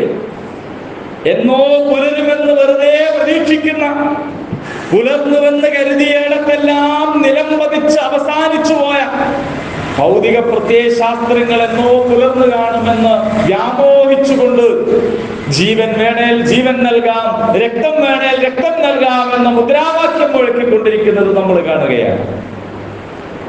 എന്നാൽ ഇത് കഥ വേറെയാണ്. പടച്ചതമ്പുരാന്റെ മാർഗത്തിലാണ് നിങ്ങൾ ജീവിതം കൊടുക്കുന്നതെങ്കിൽ, ലില്ലാഹി റബ്ബിൽ ആലമീൻ എന്നാണ് നിങ്ങൾ പ്രഖ്യാപിക്കുന്നതെങ്കിൽ, ആ മാർഗത്തിലുള്ള രക്തസാക്ഷിത്വമാണ് നിങ്ങൾ തെരഞ്ഞെടുക്കുന്ന വഴിയെങ്കിൽ, വിചാരണ പോലുമില്ലാതെ അർശിന്റെ കൊമ്പുകളിൽ പാറിക്കളിക്കുന്ന പച്ചക്കിളികളെ പോലെ സ്വീകരിക്കാൻ റബ്ബ് മലക്കുകളെ ഏർപ്പെടുത്തിയിട്ടുള്ള ഒരു രക്തസാക്ഷിത്വത്തെ കുറിച്ച് നമ്മുടെ കാഴ്ചപ്പാട് എന്താണ്? ഈ ലോകത്തിൽ നിന്ന് ഉള്ള ഒരു തിരിഞ്ഞുപോക്കിനെ കുറിച്ച് ഉള്ള നമ്മുടെ കാഴ്ചപ്പാട് എന്താണ്? നമ്മൾ നമ്മളോട് ചോദിക്കേണ്ട ചോദ്യമാണ്. നമ്മൾ ഇസ്സത്ത് ആഗ്രഹിക്കുന്നുവെങ്കിൽ, പ്രതാപം ആഗ്രഹിക്കുന്നുവെങ്കിൽ, പ്രതാപശാലി അവൻ മാത്രമാണ്, അല്ലാഹു മാത്രമാണ്. അൽ അസീസ് അൽ ഹമീദ്, അവനാണ് സ്തുത്യർഹൻ. നിങ്ങൾ സ്തുതിച്ചാലും ഇല്ലെങ്കിൽ, ലോകത്തൊരാൾ പോലും അൽഹംദുലില്ലാഹ് എന്ന് പറഞ്ഞില്ലെങ്കിലും അല്ലാഹു ഹംദുടയവനാണ്. അവൻ അൽ ഹമീദാണ്, അവൻ സ്തുത്യർഹനാണ്. അവനല്ലാത്ത ഒരാൾ യഥാർത്ഥത്തിലുള്ള നന്ദി വാക്കുകൾക്ക്, യഥാർത്ഥത്തിലുള്ള സ്തോത്രഗീതങ്ങൾക്ക് അർഹനായില്ല. കാരണം അവൻ ആരാണ്? അല്ലദീ ലഹു മുൽക്കുസ് സമാവാതി വൽ അർദ്, അല്ലദീ ലഹു മുൽക്കുസ് സമാവാതി വൽ അർദ് വല്ലാഹു അലാ കുല്ലി ഷൈഇൻ ഷഹീദ്. അവൻ ആകാശങ്ങളുടെ ഭൂമിയുടെ അധിപതിയാണ്. അവൻ എല്ലാ കാര്യങ്ങൾക്കും കഴിവുള്ളവനാണ്, എല്ലാറ്റിനും സാക്ഷിയാണ്. നിങ്ങളെ കണ്ണുരുട്ടി പേടിപ്പിക്കുന്നവരുടെ കയ്യിലുള്ളത് എന്താ? ഒരു തുണ്ടം ഭൂമിയോ? നിങ്ങൾക്ക് നേരെ ഭീഷണികളും ശകാരങ്ങളുമായി വരുന്നവരുടെ കയ്യിലുള്ളത് എന്താ? അവർക്ക് തന്നെ ഗ്യാരണ്ടി ഇല്ലാത്ത ജീവനം. എന്താണ് അവരുടെ കയ്യിലുള്ളത്? അവരെന്താണ് ഉടമപ്പെടുത്തുന്നത്? അവർക്ക് അവരുടെ കൈകാലുകളിൽ പോലും ഉടമസ്ഥതയില്ലല്ലോ. അവർക്ക് അവരുടെ ആയുസ്സിൽ പോലും ഒരു ഗ്യാരണ്ടിയും ഇല്ലല്ലോ. ഈ രാജ്യത്ത് വലിയ വലിയ കലാപങ്ങൾക്ക് ആഹ്വാനം ചെയ്തിട്ടുള്ള എത്ര ആളുകളാണ് ഒരാളും തിരിഞ്ഞു നോക്കാനില്ലാത്ത വിധം അവഗണിക്കപ്പെട്ട് കഴിയുന്നത്? നിങ്ങൾ കണ്ടിട്ടുണ്ടോ അവരെ? എന്നാൽ അല്ലാഹു ആരാണ്? നിങ്ങൾക്ക് സഹായം തരാമെന്ന് പറയുന്ന, സ്ഥാനം തരാമെന്ന് പറയുന്ന, നിങ്ങൾക്ക് വിജയം തരാമെന്ന് പറയുന്ന അല്ലാഹു ആരാണ്?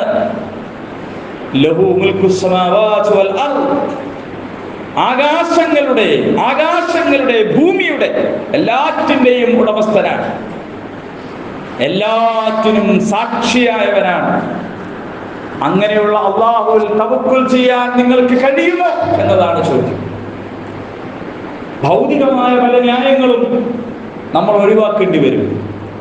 നിങ്ങൾ ഒരു സഹാബിയിലേക്ക് നോക്കൂ, അദ്ദേഹത്തെ ഉഹുദിന്റെ പരിസരത്ത് കാണാം. ഉഹുദിന്റെ പരിസരത്ത് ഒരു സഹാബി, അദ്ദേഹത്തിന്റെ കയ്യിൽ ഒരു കാരക്കച്ചുളയുണ്ട്. അദ്ദേഹം ആ കാരക്കച്ചുള തിന്നാതിരിക്കുമ്പോ പെട്ടെന്ന് അത് വലിച്ചെറിഞ്ഞ് യുദ്ധഭൂമിയിലേക്ക് ഓടിപ്പോവുകയാണ്.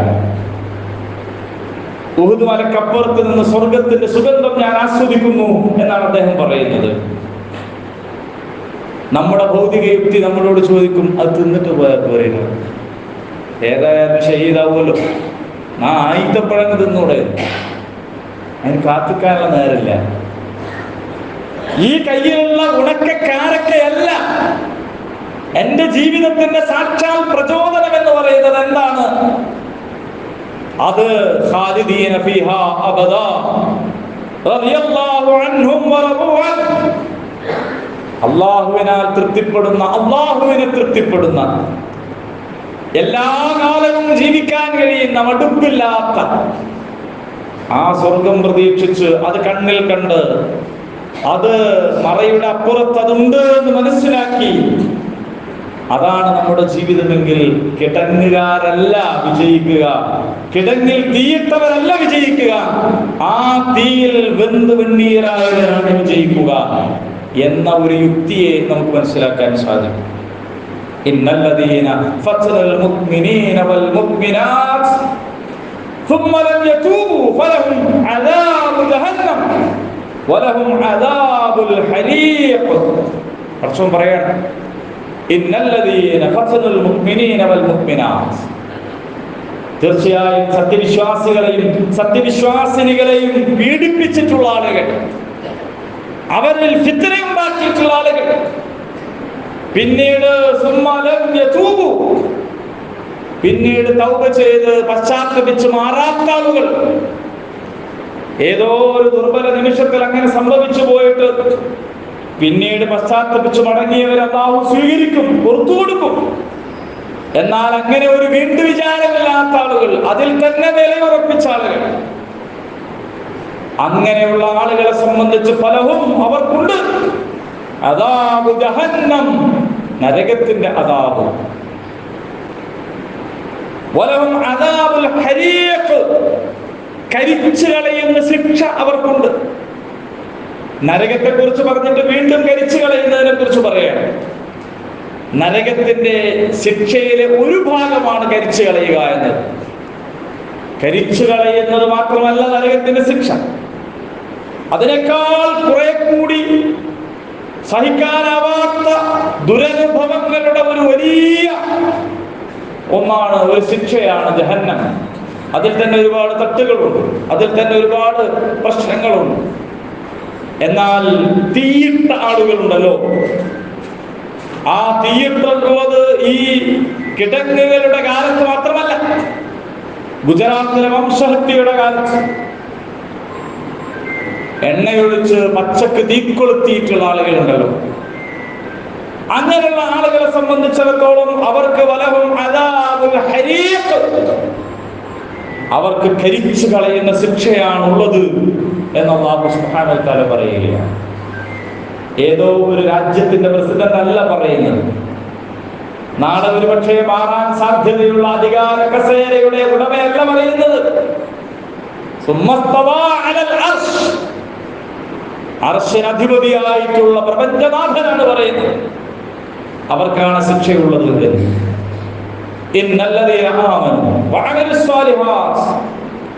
അല്ലാഹുവിൽ വിശ്വസിക്കുകയും എന്നിട്ട് സ്വാലിഹായ അമലുകൾ ചെയ്യുകയും ചെയ്ത ആളുകൾ ഉണ്ടല്ലോ, ലഹും ജന്നാത്തുൻ തജ്രി മിൻ തഹ്തിഹൽ അൻഹാർ ദാലികൽ ഫൗസുൽ കബീർ, അവർക്ക് താഴ്ഭാഗത്തുകൂടെ അരുവികൾ ഒഴുകുന്ന സ്വർഗമുണ്ട്, അതാകുന്നു ഏറ്റവും വലിയ വിജയം എന്ന് അല്ലാഹു പറയുകയാണ്. ആർക്കാണുള്ളത്? നമ്മൾ തെറ്റിപ്പോവാൻ പാടില്ല. ആർക്കാണ് വിജയമുള്ളത്? നമ്മൾ തെറ്റിദ്ധരിക്കാൻ പാടില്ല. ആർക്കാണ് സ്വർഗമുള്ളത്? താഴ്ഭാഗത്തുകൂടെ അരുവികൾ ഒഴുകുന്ന സ്വർഗീയാരാമം ആർക്കാണുള്ളത്? ആർക്കാണുള്ളത്? ചന്ദ്രൻ എന്ന പേരിന് പകരം കമറു എന്ന പേര് സ്വീകരിച്ചവനോ? ഒന്ന് മലയാളം, ഒന്ന് അറബി എന്നല്ലോ. ശാന്ത എന്നുള്ള പേരിന് പകരം സക്കീന എന്നുള്ള പേരിട്ടവൾക്കോ? ഒന്ന് മലയാളം, ഒന്ന് അറബി എന്നുള്ള വ്യത്യാസമല്ലേ ഉള്ളൂ, അല്ലേ? പേരറബിയിലായ വിശ്വാസിയാവോ? പേരറബിയിലായ വിശ്വാസിയാവോ?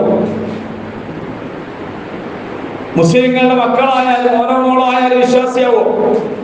ഖുർആനിൽ അതിനൊക്കെ ഉത്തരമുണ്ട്. നൂഹ് നബിന്റെ മോൻ മുസ്ലിം ആയിട്ടില്ലല്ലോ, ഇബ്രാഹിം നബിന്റെ വാപ്പ മുസ്ലിം ആയിട്ടില്ലല്ലോ, ലൂത്ത് നബിന്റെ ഭാര്യ മുസ്ലിം ആയിട്ടില്ലല്ലോ, അല്ലാഹുവിന്റെ റസൂലിന്റെ വാപ്പ മുസ്ലിം ആയിട്ടില്ലല്ലോ. തബ്ബത് യദാ അബീ ലഹബിൻ വതബ്, ഞാൻ മുസ്ലിമാണ് എന്ന് പറഞ്ഞാൽ മുസ്ലിം ആയിട്ടുണ്ടോ? പരിശുദ്ധ ഖുർആനിൽ ഇതിനൊക്കെ മറുപടി ഉണ്ടല്ലോ. ഒരു കൂട്ടർ വന്നിട്ട് പറഞ്ഞില്ലേ, ഖാലത്തുൽ അറാബു ആമന്ന, അറാബികളായ കുറച്ച് ആൾക്കാർ വന്നിട്ട് പറഞ്ഞല്ലോ, ഞങ്ങളാണ് മുഅ്മിനീങ്ങൾ, ഞങ്ങൾ മുഅ്മിനീങ്ങളായിരിക്കുന്നു.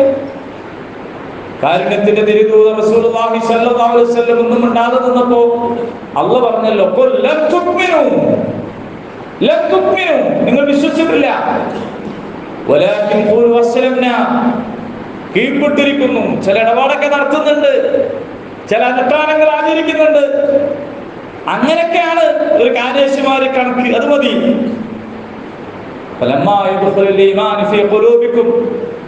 നിങ്ങളുടെ ഖൽബിന്റെ അകത്തേക്ക് ഈമാൻ കയറിയിട്ടില്ല. ഖൽബിന്റെ അകത്തേക്ക് ഈമാൻ കയറിയവർ എന്താണ്? നിശ്ചയമായും മുഅ്മിനീങ്ങൾ ഒരു കൂട്ടർ മാത്രമാണ്. അത് ലിമിറ്റഡ് ആണ്. ഇന്നമാ എന്ന പദത്തിന്റെ അർത്ഥം അതാണ്. അല്ലദീന ആമനൂ ബില്ലാഹി വറസൂലി, അല്ലാഹുവിലും അവന്റെ റസൂലിലും ഈമാനുള്ളവർ. ഈ വിശ്വാസം എന്നുള്ള വാക്കിന് ഒരു കുഴപ്പമുണ്ട്. അത് മലയാളത്തിന്റെ ഒരു പരിമിതിയാണ്. അത് ആപേക്ഷികമായ ഒരു വർത്താനാണ്. ചിലരുടെ വിശ്വാസം വേറെ ചിലവർക്ക് അന്ധവിശ്വാസമായിരിക്കും, അല്ലേ? വിശ്വാസം എന്ന് പറഞ്ഞാൽ അങ്ങനെ ഒരു വിക്കൻ മട്ടിലുള്ള ഒരു വർത്താനാണ്. ഈമാൻ എന്ന് പറയുന്നത് അതിനേക്കാൾ മേലെയാണ്.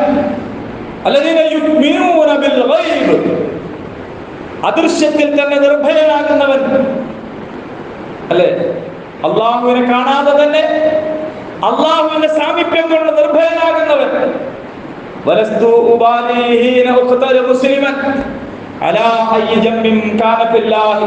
പരിശുദ്ധ റസൂൽ സല്ലല്ലാഹു അലൈഹി വസല്ലമയുടെ അനുയായികൾ പാടിയത് നമ്മൾ കേട്ടിട്ടില്ലേ? എന്നെ നിങ്ങൾ എങ്ങനെയാണ് കൊല്ലുന്നത്? വാള് കൊണ്ട് വെട്ടിയിട്ടോ കുരിശിൽ തറച്ചിട്ടോ, എനിക്കത് വിഷയമല്ല. അള്ളാഹുവിന്റെ മാർഗത്തിലാണെങ്കിൽ അതിനാണ് ഞാൻ പരിഗണന കൊടുക്കുന്നത്. അള്ളാഹു ഉണ്ട് എന്റെ കൂടെ എന്ന നിർഭയത്വമാണ് ഈമാൻ എന്ന് പറയുന്നത്. പരിശുദ്ധ ഖുർആൻ അതിനെ കുറിച്ച് പറഞ്ഞല്ലോ. സൂറ ഖുറൈശ്, ആമനഹും മിൻ ഖൗഫ്, അതാണ് ഈമാൻ എന്ന് പറയുന്നത്. നിർഭയത്വം. റബ്ബുണ്ട് എന്റെ കൂടെ. എന്റെ കൂടെ ആരാണുള്ളത്? എന്റെ കൂടെ റബ്ബുണ്ട്. അതാണ് അല്ലദീന ആമനൂ ബില്ലാഹി വറസൂലി സുമ്മ ലം യർതാബു, പിന്നീട് സംശയിച്ച് പിന്മാറിപ്പോകാത്തവർ. അല്ലാഹു ഉണ്ട് എന്ന് പറയുക മാത്രമല്ല, പിന്നീട് സംശയലേശമില്ലാതെ ഉറച്ചു നിൽക്കുന്നവർ. അത്രത്തോളം പറഞ്ഞ് അവസാനിപ്പിച്ചാലും നമുക്കൊരു ശ്രമം നടത്തി നോക്കായിരുന്നു, അല്ലേ? അല്ലാഹു പറയാണ്, വജാഹദൂ ബിഅംവാലിഹിം വഅൻഫുസിഹിം ഫീ സബീലില്ലാഹ്. ഗോത്രത്തിന്റെ പേരിലല്ല, സംഘടനയുടെ പേരിലല്ല, ഗ്രൂപ്പിന്റെ പേരിലല്ല, മതത്തിന്റെ പേരിലല്ല, സമുദായത്തിന്റെ പേരിലല്ല, ഫീ സബീലില്ലാഹ്, അല്ലാഹുവിന്റെ പേരിൽ, അല്ലാഹുവിന്റെ മാർഗത്തിൽ സമ്പത്ത് കൊണ്ടും ശരീരം കൊണ്ടും ജിഹാദ് ചെയ്യുന്ന ആളുകൾ. സമ്പത്ത് കൊണ്ടും ശരീരം കൊണ്ടും ജിഹാദ് ചെയ്യുന്ന ആളുകൾ. ഫലസ്തീനിൽ ഹമാസ് ചെയ്യുന്ന ജിഹാദ് അവിടെ ഇപ്പോൾ അനിവാര്യമായ ജിഹാദാണ്. ലോകത്തിന്റെ വിവിധ ഭാഗങ്ങളിൽ ഇസ്ലാമിക പ്രസ്ഥാനങ്ങൾ അതാത് നാട്ടിന്റെ ശൈലിക്ക്, അതാത് നാട്ടിലെ ആവശ്യമനുസരിച്ച് നടത്തിക്കൊണ്ടിരിക്കുന്ന പോരാട്ടങ്ങൾ, പ്രവർത്തനങ്ങൾ, അവര് നടത്തുന്ന ദഅവത്ത്, അവര് നടത്തുന്ന ഇസ്ലാഹ്, അവര് നടത്തിക്കൊണ്ടിരിക്കുന്ന പ്രവർത്തനങ്ങൾ, ഇതാണ് ജിഹാദ് എന്ന് പറയുന്നത്. വജാഹിദൂ ഫില്ലാഹി ഹഖ്ഖ ജിഹാദി ഹുവ തബാക്കും വമാ ജഅല അലൈക്കും ഫിദ്ദീൻ മിൻ ഹർജ് മില്ലത അബീക്കും ഇബ്രാഹിം. സായുധമായി യുദ്ധം ചെയ്തിട്ടില്ലാത്ത ഇബ്രാഹിം അലൈഹിസ്സലാമിന്റെ മില്ലത്തിലാണ് നിങ്ങളെന്ന് പറഞ്ഞിടത്തും ജിഹാദ് പറഞ്ഞിട്ടുണ്ട്. എന്ന് പറഞ്ഞാൽ സായുധമായ പോരാട്ടം മാത്രമല്ല ജിഹാദ്. അത് ആവശ്യമുള്ളയിടത്ത്, അതല്ലാത്ത പലതും ആവശ്യമുള്ള സന്ദർഭം ലോകത്തിന്റെ നാനാഭാഗത്തുണ്ട്. അവിടെയൊക്കെ അത് അള്ളാഹുവിന്റെ മാർഗത്തിൽ ത്യാഗപരിശ്രമങ്ങൾ അനുഷ്ഠിക്കുക. ഉലൈക സ്വാദിഖൂൻ, അവരാകുന്നു ഞങ്ങൾ മുഅ്മിനീങ്ങളാകുന്നു എന്ന് പറഞ്ഞതിൽ സത്യസന്ധത കാണിച്ചിട്ടുള്ളത് എന്ന് പരിശുദ്ധ ഖുർആൻ നമ്മളോട് പറയുകയാണ്. ഇന്നല്ലദീന ആമനൂ വഅമിലുസ് സ്വാലിഹാത്ത് ലഹും ജന്നാത്തുൻ തജ്രി മിൻ തഹ്തിഹൽ അൻഹാർ ദാലികൽ ഫൗസുൽ കബീർ. അവർക്ക് വലിയ വിജയം. അള്ളാഹുവിനെ കുറിച്ച് അറിഞ്ഞുകൂടാത്തൊരു സമൂഹം. ആരാണ് ദൈവം എന്ന് ചോദിച്ചാൽ 364 ദിവസവും ഉറക്കമളച്ച് 365ാമത്തെ ദിവസം ഉറങ്ങുകയാണെന്നും അതുകൊണ്ട് നമ്മളെല്ലാവരും അന്ന് ഉറക്കമളക്കണമെന്നും വിചാരിക്കുന്ന ദൈവം, അങ്ങനെ വിശ്വസിക്കുന്നവര് നമ്മുടെ നാട്ടില് 6 നാൾ കൊണ്ട് ആകാശഭൂമികളെ പടച്ച് 7-ാം നാൾ വിശ്രമിക്കുകയാണ് ദൈവം എന്ന് വിചാരിക്കുന്നവർ നമ്മുടെ നാട്ടിൽ, അല്ലേ? ആ ദൈവത്തെ പ്രസാദിപ്പിക്കാൻ വേണ്ടിയിട്ട് നാവ് പോലും തൃശൂലം കൊണ്ട് തുളച്ച് തുള്ളിച്ചാടിക്കൊണ്ടിരിക്കുന്നവർ അല്ലേ? അവരൊക്കെ ദൈവത്തെ പ്രീതിപ്പെടുത്താൻ വേണ്ടി എന്തെല്ലാം അന്ധവിശ്വാസങ്ങളും അനാചാരങ്ങളും കാട്ടിക്കൊണ്ടിരിക്കുന്നു. എന്നാൽ ലളിതമായ മനോഹരമായ ജീവിത വിജയത്തിന് പര്യാപ്തമായ ജീവിത ദർശനം നമ്മുടെ കയ്യിലുള്ളപ്പോൾ അതവരിലേക്ക് വെച്ചു നീട്ടാൻ, പരിചയപ്പെടുത്താൻ നമുക്ക് സാധിക്കുമെങ്കിൽ അതാണ് നമ്മുടെ കാലത്തെ ജിഹാദിൽ ഒരു ഇനം എന്ന് പറയുന്നത്. നമുക്കാർക്കെങ്കിലും നമ്മളെ വീട്ടിൻ്റെ അകത്തുനിന്ന് ഒരു പാമ്പിന്റെ കുട്ടിനെ കിട്ടിയാൽ കൊല്ലാൻ വിഷമം ഉണ്ടാവുമോ? ഒരു പാമ്പിന്റെ കുഞ്ഞ്, ചെറിയൊരു കുഞ്ഞ്, കാണാനൊക്കെ നല്ല കൗതുകമുള്ള ഒരു ചെറിയ പാമ്പിന്റെ കുഞ്ഞ്, എന്താ നമ്മൾ ചെയ്യാൻ? ഉടനെ തന്നെ അതിനെ അടിച്ചു കൊല്ലും. ചെറിയ പാമ്പിന്റെ കുഞ്ഞാണ്. ആരെങ്കിലും പറയോ ആ കുഞ്ഞ് പ്രത്യേകിച്ച് ആരെങ്കിലും അടിച്ചിട്ടൊന്നും ഉണ്ടാവില്ല, ചെറിയ കുട്ടിയാണ്, എന്ത് രസമാണ് കാണാൻ, നമുക്ക് അതിനെ ഓമനിക്കാം, താലോലിക്കാം, പാല് കൊടുക്കാന്ന് ആരെങ്കിലും പറയോ? ഇല്ല, അതിനെ അടിച്ചു പോലും. എന്താ ന്യായം? ഈ പാമ്പ് വളർന്നു വലുതായാൽ പല ആളുകളെയും കടിക്കും, നമ്മുടെ കുടുംബത്തിലും അയൽപക്കത്തുള്ളവർക്കൊക്കെ നാശാവും, വിഷമാവും, വിഷജന്തുവാണ്, അതുകൊണ്ട് അടിച്ചു കൊല്ലണം. അത് ആ കൂടിയവന്റെ പൊതുബോധമാണ് ആ പാമ്പിനങ്ങനെ ചെയ്യിക്കുന്നത്, അല്ലേ? എന്നാൽ ഈ നാട്ടിൽ ജീവിക്കുന്ന മുസ്ലിം എന്ന് പറഞ്ഞാൽ ആരാണ്? ഇവിടേക്ക് കടന്നു വന്ന് അമ്പലങ്ങൾ കൊള്ള ചെയ്ത് അവിടുത്തെ സ്വത്തുക്കളും വിഭവങ്ങളും ഒക്കെ അടിച്ചു മാറ്റി ഇവിടുത്തെ ഹൈന്ദവ സ്ത്രീകളെ ബലാത്കാരം നടത്തി തുവൂര് കിണറ്റിൽ ഉൾപ്പെടെ ഒരുപാട് ആളുകളെ വെട്ടിക്കൊന്ന് കിണറ്റിലെ വെള്ളത്തിന് പകരം രക്തത്തിന്റെ നില ഉയർത്തിയ ഒരു കൂട്ടരാണ് എന്ന് ചെറുപ്പത്തിലേ പഠിപ്പിച്ച് അവന്റെ തലക്കകത്ത് മുഴുവനും മുസ്ലിം വിരുദ്ധമായ ഒരു പൊതുബോധം സൃഷ്ടിക്കപ്പെട്ടാൽ പാമ്പിന്റെ കുട്ടിനെ കണ്ടവരുണ്ടാവും. അതുകൊണ്ടാണ് ആ സ്കൂളിലുള്ള ടീച്ചർ ആ കുട്ടിനെ എല്ലാ കുട്ടികളെ കൊണ്ട് അടുപ്പിച്ചത്. നമുക്ക് കണ്ടപ്പോ തോന്നി എന്തൊരു ടീച്ചറാണത്, ക്ലാസ്സിലുള്ള മറ്റു കുട്ടികളെ കൊണ്ട് ഈ കുട്ടിയെ അടികൊള്ളിക്കുന്നു. എന്താണ് ക്രൂരത, അല്ലെ? നമ്മൾക്ക് അത് ക്രൂരതയായിട്ട് മനസ്സിലാവുന്നുണ്ട്, ടീച്ചർക്ക് അത് മനസ്സിലാവുന്നില്ല. എന്താ കാര്യം? നേരത്തെ നമ്മൾ കണ്ട പാമ്പിൻ കുഞ്ഞിനേക്കാൾ വലിയ വിഷമാണ് മുസ്ലിം സമുദായത്തിലെ ഒരു കുട്ടി എന്ന ഇസ്ലാമോഫോബിയയാണ് അവരുടെ മനസ്സ് നിറച്ചുള്ളത്. അതുകൊണ്ടാണ് കളമശ്ശേരിയിൽ എന്തോ കുട്ടി എന്ന് പറയുമ്പോഴേക്ക് ഉടനെ തന്നെ പിന്നവരായിരിക്കും എന്ന് പറയുന്നത്. ഈ പൊതുബോധം നമ്മുടെ ഇടയിൽ വളരെ ശക്തമായിട്ടുണ്ട്. ഇതിനാണ് ഇസ്ലാം ഭീതി എന്ന് പറയുന്നത്. മുസ്ലിങ്ങൾ എന്ന് പറയുന്നത് നാശകാരികളാണ് എന്ന്, മുസ്ലിങ്ങൾ എന്ന് പറയുന്നത് അപകടകാരികളാണെന്ന്, മുസ്ലിങ്ങൾ എന്ന് പറയുന്നത് ഈ നാടിനെ വെട്ടിപ്പിടിക്കാൻ വന്നവരാണെന്ന് തുടങ്ങി ഒരു വിഷജന്തുവിനേക്കാൾ വലിയ കൊടിയ വിഷമുള്ളവരാണ് എന്ന പൊതുബോധം നമ്മുടെ നാട്ടിൽ ഉണ്ട്. ഇതൊരു യാഥാർത്ഥ്യമാണ്. ആ പൊതുബോധം ആരെങ്കിലും എന്തെങ്കിലും വിചാരിക്കട്ടെ എന്ന് കരുതി മാറിയിരുന്നാൽ നമ്മുടെ നാടെവിടേക്കാണ് എത്തിപ്പെടുക. ആ പൊതുബോധത്തെ തിരുത്തി മുസ്ലിം വിരുദ്ധമായ ഇസ്ലാമം പേടി എന്ന് പറയുന്ന ഇസ്ലാമോഫോബിക് ആയിട്ടുള്ള ആ പൊതുബോധത്തെ മാറ്റാൻ ഒരു നോട്ടീസ് കൊടുക്കാൻ കഴിയുന്ന ആൾക്ക് അങ്ങനെ, ഒരു സംസാരം നടത്താൻ കഴിയുന്നവർക്ക് അങ്ങനെ, ഒരു സൗഹൃദ വിരുന്ന് നടത്താൻ കഴിയുന്നവർക്ക് അങ്ങനെ, ഒരാളോട് ബന്ധം സ്ഥാപിക്കാൻ കഴിയുന്നവരോട് അങ്ങനെ, നിങ്ങൾക്ക് കൂടിയുള്ള വിമോചനത്തിന്റെ ദർശനമാണ് ഈ ഖുർആൻ എന്ന് പഠിപ്പിച്ചു കൊടുക്കാൻ കഴിയുന്നവർക്ക് അങ്ങനെ, ഈ ഇസ്ലാം വിരുദ്ധ പൊതുബോധത്തെ തിരുത്തി ആ പൊതുബോധത്തെ ഇസ്ലാമിന് അനുകൂലമാക്കി മാറ്റുക എന്നതാണ് ഇവിടെ നമ്മൾ ചെയ്യേണ്ടുന്ന സ്വാലിഹായ അമൽ. ഇവിടെ നമ്മൾ ചെയ്യേണ്ടുന്ന ജിഹാദ് എന്ന് പറയുന്നത് അതാണ്. അങ്ങനെ നിങ്ങൾക്ക് ചെയ്യുന്ന ഒരു മനസ്സുണ്ടാകുമെങ്കിൽ, അതിന് നിങ്ങൾ പരിശ്രമിക്കുമെങ്കിൽ, അതിന് നിങ്ങളുടെ സമ്പത്ത് കൊടുക്കുമെങ്കിൽ, അതിന് നിങ്ങളുടെ ശരീരം കൊടുക്കുമെങ്കിൽ, ഉലൈക ഹുമുസ് സാദിഖൂൻ, നിങ്ങളാണ് ഞങ്ങൾ മുഅ്മിനീങ്ങളാണ് എന്ന് പറഞ്ഞതിൽ സത്യസന്ധത കാണിച്ചത് എന്ന് മനസ്സിലാക്കിക്കൊള്ളണം. ഇന്ന ബത്ശ റബ്ബിക ലശദീദ്, അല്ലാഹുണ്ടല്ലോ, അവന്റെ പിടുത്തം അതികഠിനമാണ്.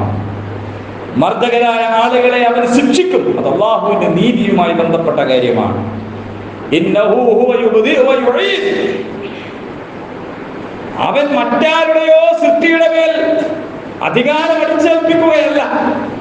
അവനാണ് സൃഷ്ടി തുടങ്ങിയത്, അവനാണ് അത് ആവർത്തിച്ചു കൊണ്ടിരിക്കുന്നത്. അഥവാ താക്കീത് ചെയ്യാൻ ന്യായമുള്ളവന്റെ താക്കീതാണിത്, താക്കീത് ചെയ്യാൻ ആവതുള്ളവന്റെ താക്കീതാണിത്, അതിന് കരുത്തുള്ളവന്റെ താക്കീതാണിത്. പക്ഷെ മുഅ്മിനീങ്ങളെ നിങ്ങൾ പേടിക്കണ്ട കേട്ടോ, നിങ്ങൾ വിഷമിക്കണ്ട, നിങ്ങൾക്ക് ബേജാറ് വേണ്ട. അല്ലാഹു ഗഫൂറാണ്, പൊറുത്തു തരുന്നവനാണ്. അൽ വദൂദ്, അങ്ങേയറ്റത്തെ സ്നേഹമുള്ളവനാണ്. നിങ്ങൾ നോക്കൂ, നിഷേധികളുടെ മേലുണ്ടാകുന്ന അല്ലാഹുവിന്റെ പിടുത്തത്തെ കുറിച്ച് പറഞ്ഞിട്ട് അവരെ വലിയ തോതിൽ ശകാരിച്ച് ഭീഷണിപ്പെടുത്തി ഉടനെ അല്ലാഹു പറയാണ്, അല്ലാഹു ഗഫൂറാണ് കേട്ടോ, അല്ലാഹു വദൂദാണ് കേട്ടോ, നിങ്ങൾ പേടിക്കണ്ട, ബേജാറാവണ്ട, നിങ്ങൾ വിഷമിക്കണ്ട, അവൻ നിങ്ങൾക്ക് പുറത്തു തരും എന്തെങ്കിലുമൊക്കെ സംഭവിച്ചു പോയിട്ടുണ്ടെങ്കിൽ. നേരത്തെ ഞാൻ പറഞ്ഞല്ലോ, ആ അത്യുന്നതമായ അർശിന്റെ ഉടയവനാണ്. ഉദ്ദേശിക്കുന്നത് ചെയ്യാൻ കഴിയുന്നവനാണ്. സൈന്യങ്ങളുടെ വാർത്തകൾ, വർത്തമാനങ്ങൾ വന്നു കിട്ടിയോ നിങ്ങൾക്ക്? ഫിർഔനിന്റെയും സമൂദിന്റെയും എന്ന് മാത്രമല്ല, നമ്മുടെ രാജ്യത്തെ ഫാസിസ്റ്റുകളുടെയും ഇസ്രായേലിന്റെ പട്ടാളത്തിന്റെയും അമേരിക്കയുടെ പട്ടാളത്തിന്റെയും ലോക പോലീസ് ഈ ജുനൂദിനെ കുറിച്ചാണ് ഇത് പറയുന്നത്. അവരുടെ കയ്യിൽ എന്താണെന്നുള്ളത് വലിയ പട്ടാളമാണ്. ഫലസ്തീനിൽ പോയവർക്കറിയാം, അവരുടെ കയ്യിൽ ആയുധങ്ങളുണ്ട്, അവർക്ക് പരിശീലനമുണ്ട്. അവർക്കില്ലാത്ത ഒന്നും എന്താണെന്നറിയോ? ഉള്ളിലുള്ള നിർഭയത. ഫലസ്തീനിലെ ഒരു ചെറിയ കുട്ടി കല്ലെടുക്കാൻ കഴിഞ്ഞാൽ ഇവർ ബേജാറായി, ഒറ്റക്കാണെങ്കിൽ ഇവർ ഓടിക്കളയും. അത്രയേ ഉള്ളൂ അവരുടെ സൈന്യം എന്ന് പറയുന്നത്. നിങ്ങൾ എന്തെങ്കിലും ഒരു സമാധാന പ്രവർത്തനം നടത്താൻ തുനിഞ്ഞാൽ ഉടനെ NIA എന്ന് പറയുന്നുണ്ടല്ലേ, ED എന്ന് പറയുന്നുണ്ടല്ലേ, പലതരം അന്വേഷണങ്ങൾ പറയുന്നുണ്ടല്ലേ. ഈ സൈന്യങ്ങളുടെ വർത്തമാനം നിങ്ങൾക്ക് വന്നു കിട്ടിയോ? ബലില്ലദീന കഫറൂ ഫീ തക്ദീബ്, അവർ കള്ളങ്ങൾ തള്ളിക്കൊണ്ടിരിക്കുകയാണ്. ഞങ്ങൾ പോയി കണ്ടുപിടിക്കും. ഇസ്രായേലിന്റെ ചാരക്കണ്ണുകൾ ഉണ്ടാവും ഇവിടെ എന്നതുകൊണ്ട് മൊബൈൽ ഉപയോഗിക്കാത്ത ഒരാൾ എനിക്കറിയാം. ഇവിടെ മൊബൈൽ ഉപയോഗിക്കാത്ത ഒക്കെ പിടിച്ചെടുക്കുന്നു. അവന്റെ പട്ടാളക്കാരനെ ഗസയിൽ എവിടെയാണ് ഒളിപ്പിച്ചതെന്ന് കണ്ടുപിടിക്കാൻ പോലും കഴിഞ്ഞിട്ടില്ല. അവന്റെ സർവൈലൻസ് സിസ്റ്റം കള്ളമാണ്. അവരുടെ വമ്പിച്ച ആയുധ ശേഖരം, അവരുടെ സൈന്യത്തിന്റെ ശക്തി കള്ളമാണ്.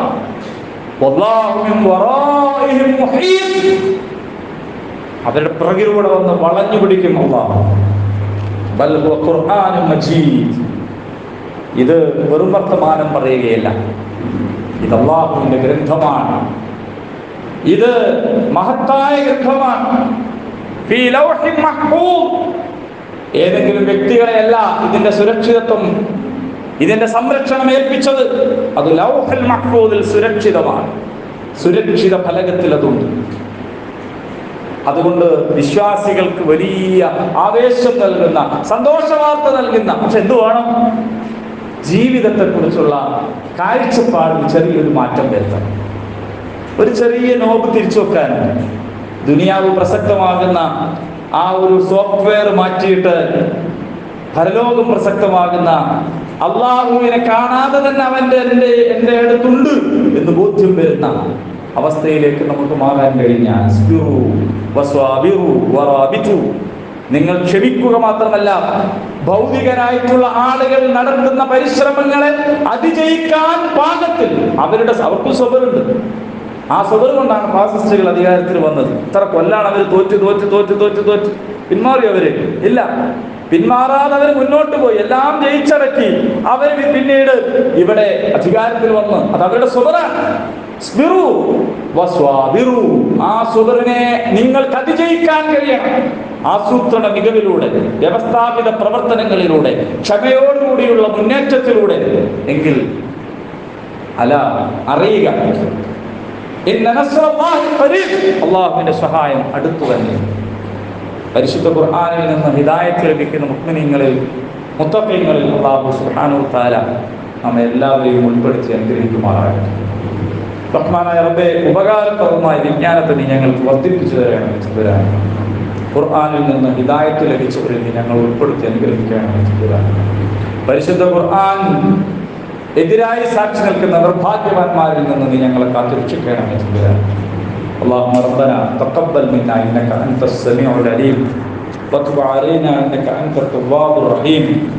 ربنا آتنا في الدنيا حسنة وفي الآخرة حسنة وقنا عذاب النار. آمين. الحمد لله رب العالمين.